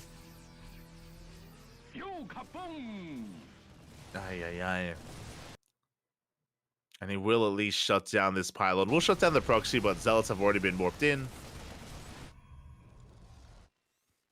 They're already lying in wait to go for that gold base. You can see MaxPax with a massive economic advantage. He may have lost a bunch of Stalkers, but he has Colossi. He has Colossi. He's got Forge, upgrades, Extenthomal Lance, Dark Shrine. MaxPax, he still has to respect the main army. Has to be careful. Doesn't want to overextend, but as he pushes out, here comes those Zealots from behind. They go straight for the gold base. They annihilate the mineral line.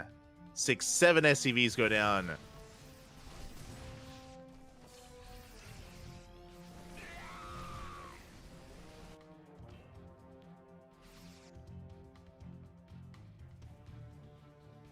And with that, MaxFax is going to back off. Again, Ryung had to race back home to defend. Looks like some of the buffering is back, unfortunately, but we'll get through it. We'll get through it here in the end. As again, you can see the Colossi just keeping up with the movement of Ryung. MaxFax, he's up heavily in those workers. Up almost 20 workers compared to Ryung.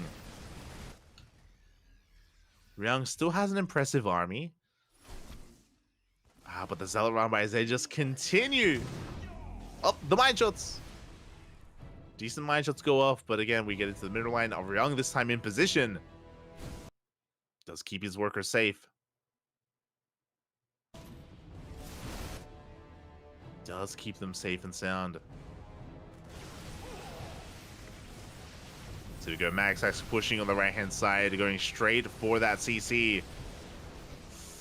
Yeah, we're going to have to lift up. Mining is going to be denied. Ryung, he's stuck on a 2-base economy still.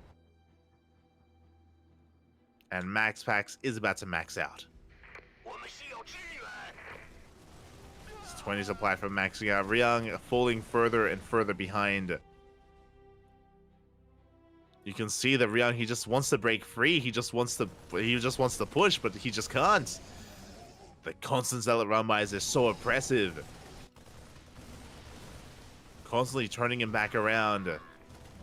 It's being kited by those Colossi, and yeah, it's just a death by 1,000 cuts, it feels.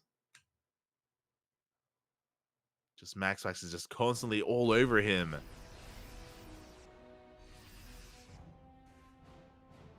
So here we go, Ryung gonna try to establish that goal base once again. Maynarding over. The problem is that at this point an all-in isn't gonna be good enough. Like, I think Ryung knows that. I think Ryung knows that he needs to try to stabilize and max out. That's gonna be his best chance, but it's easier said than done. Much easier said than done. Oh, the DTs get caught. Keen eyes there out of Ryung. Clutch scan. Takes down the Dark Templar. Be headed towards the bases. Here we go. The armies are going to be engaging. Nova goes off. Decent connection. And yeah, MaxFax from here, he can just collapse on this army. Another Nova going to be going off as well. Zoning back that army. And Ryung, he cannot compete with this. Not anymore. The backbone of MaxFax is just too strong. And Ryung, he melts. Ay, ay, ay. And now MaxFax, he has so much momentum going his way. He can just keep on pushing. The Vikings are doing what they can, but they go down as well. And it's just a numbers game. Ryung, he has to tap out. GG gets called, and MaxFax will take game number 1. GG again, giving me some Royal Blood vibes in that first game. Very similar dynamic. Very similar where on Royal Blood, you see Protoss players open up, gain map control, take the gold as their natural. We would even see players like MaxFax and Hero as well take the second gold as their third, just take all the gold bases, and yeah, the Terran player would just not be able to punish, would not be able to break free, would not be able to do anything about it. So very powerful play there from MaxFax, and with that, we're getting into game 2. We're getting into Hecate. That is going to be Ryung's map of choice, which makes a lot of sense. Hecate, a lot more of a standard map. It's gonna be a lot more difficult for MaxFax to try to, again, take advantage of the economy and just snowball out of control. There should be more of a back and forth here. Much more of a back and forth for Ryung. And we'll see if he can fight back. We'll see if he can tie things up 1-1 and put a point on the board. Here we go. And that's why I vetoed this map. Oh god, yeah, it can be brutal. It can be brutal, definitely. This is also the power of WTL. No vetoes, which is why we sometimes get these maps that we otherwise wouldn't see in these matchups. that are typically vetoed, whether it's Equilibrium or Golden Aura or even Raditz Station, which I appreciate. Like, personally, I appreciate the diversity. I appreciate that because of this format, you get to experience some of these maps that are otherwise inexperienced. And here we go. We're getting into this, and spawning in the top right-hand corner of Hecate, we have for onside Rian. And in the bottom left, we have his opponent for Psystorm Gaming. It is MaxPax.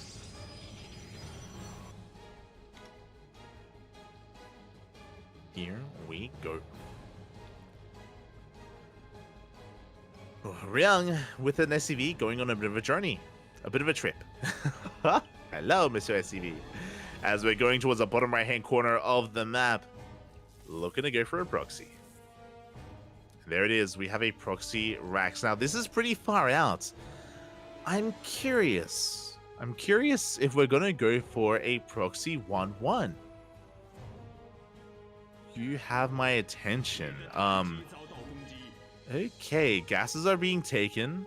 Again, it's just this Rax is so far away. Second gas is on the way as well. Are we going for a factory back at home and a proxy factory across the map? Are we going double factory? I'm very curious. Very curious if this is going to be the Dolan build. Again, second gas has been taken. Rax is about to finish up. Are we going for the proxy factory? Up. So far, just going to be patrolling that SCV. Reaper is on the way. MaxPax patrolling the main base, getting an eye on everything here that's going on. You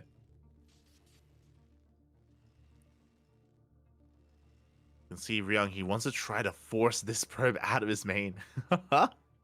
We have the factory back at home. Depot is thrown down to wall off. And then my eyes are still on that second SCV. So now everything is looking relatively normal. We have the first Reaper moving out. There it is! Second factory. Oh my, I could smell it a mile away. Because I was like, mate, are we going for a proxy factory with a factory back at home? Yep, it is the Dolan build. It's going to be a 2-factory all-in. This is not the first time we've seen this. This is not the first time we've seen Ryung do this. Oliveira has been fond of it. Dolan, of course. Ryung. We can go one of two ways. We can either go mass Cyclone and just go for a mass Cyclone all-in, or we can make Cyclones and Hellions and go for an Armory and go for a Hellbat all-in. So I'm very curious. No, he's checking! No, MaxPax. Oh, he pulls back! Oh my god. MaxPax, he was about to come across that the Reaper distracts him and he does pull back. Let's go. Okay, which kind of variation? Are we going Cyclone or Hellion? Where are we going? Where are you taking us? As there it is, Cyclones are indeed on the way. So it is going to be 2-factory, 4 Cyclones at a time. We're going to be pumping out 4 Cyclones here. 4 after another. We're doubling down. Daddy Dolan is here in spirit. Yeah. It's beautiful, Bobby. It's beautiful. So obviously this is an all-in. It's very, very fragile all-in as well. If this gets scouted, then MaxPax, he can defend. Now, we have seen Trigger shut this down. We saw this a couple of weeks ago in WTL, Trigger versus Oliveira on Oceanborn, where Trigger walled off. As soon as he realized what was going on, he walled off at his natural. He built up a Stalker count, got into Immortals. We do have a defensive robot. Immortal production has commenced. This tells us that MaxPax is aware that something is wrong. He doesn't know what's coming, but he knows something is coming. And this safety Immortal is going to be massive for MaxPax. So a very wise choice here from MaxPax. Very aware that something is amiss. So really good game sense. But it's still going to come down to the engagement. Still going to come down to the positioning. Shield battery is done. Overcharge is going to be available. We'll see if Ryung can pull this off. There it is. Boys are being pulled. The boys, they're upon us. It's all or nothing here for Ryung. One way or another, the game will end. Either he kills MaxPax or he dies trying. And so far, MaxPax, he hasn't seen this. Not yet. There we go. Now he does. Stalker does reveal the Cyclones. At least 2 of them. The boys have been hidden. 1 Stalker goes down already. And here we go. The boys are now committing to the fight. Big lock-ons. 1 Cyclone goes down. the boys, they have to get involved, and we do kite very well here. Overcharges pop. We try to focus down the Immortal, but the juggling is too good. The Immortal is saved. But what about the Stalkers? The Stalkers are going down one after the other. There's 2 Stalkers left, 1 Stalker left, 1 Immortal remaining. That is all that does remain as we break into the natural base. And it looks like Ryung has done it. Again, really good movement here with his Cyclones. That 1 Immortal still alive, though. Oh, the juggling looking good. Probes are going down. Can we focus down those Cyclones in time? It looks like we will. Oh my god, there's 3 Cyclones left. Sorry, 4 Cyclones remaining. 3 Cyclones remaining. We have a second Immortal. Oh my god, MaxPax was almost broken. If MaxPax's control was any worse, if he had fumbled the ball and if he had lost one of those that first Immortal, it would have been game. It would have been over. But he's chasing this back. He shuts down the Cyclones. MaxPax is holding. He cleans everything up. GG gets called, and MaxPax will take game number 2. And he will take the 2-0 just barely. Oh my god. The Immortal refused to die. Remember, he went... It was, I want to say, like 5 Cyclones against 1 Immortal, and MaxPax, he just kited his heart out, pulled back to his main base, had to pull the boys as well, and barely held on. GG. GG, well played. That was close. There's a world out there where maybe the War Prism gets focused down and Ryung wins that game, you know? It was so close, went down to the wire. GG, well played. MaxPax takes the 2-0, but a big shout out to Onside. Onside, they still win overall. Special shout out to Sidestorm Gaming and MaxPax for fighting back and making a series out of it. But with that, that is the conclusion of today's event. That is the conclusion of WTL tonight. WTL day number 2 in the books here. Really good matches overall. We had some amazing TVTs. We had an amazing ZVT to kick things off between Dark and Cure. If you missed out on the broadcast, if you missed out on the tournament, I highly recommend checking it out. A great day of StarCraft. And thank you so much, everyone, for tuning in. We apologize for some of the technical issues, a lot of the buffering. It did kind of ruin the PvP. Like, Skills versus Hero was very messy just because of the technical issues. So we do apologize for that. Really good games nonetheless, though. And yeah, hopefully these issues don't really affect us tomorrow. As tomorrow, we're going to be live with day number 2. Again, 3 days of WTL. Friday, Saturday, and Sunday. We'll see you tomorrow. Otherwise, thank you so much for watching, everyone. Thank you so much for the support. You can follow us on YouTube. You can follow us on Twitter, Facebook. We're all over the place. Instagram, all things CranKy Duckling. And if you want some more CranKy Duckling action, we're going to be live in less than 24 hours. So we're going to be live tomorrow, just before WTL. We're going to be live with Sparkling Tuna Cup. We have 2 broadcasts tomorrow. Sparkling Tuna Cup into World Team League. And it is going to be in 16 hours. In 16 hours time. So with that, thank you so much. Big shout out to Kura for handling the production. And we'll see you guys in 16 hours for some more StarCraft. Until then, thank you so much for watching. Thank you so much for the support. Enjoy the outro. And we'll see you guys next time. Hasta luego.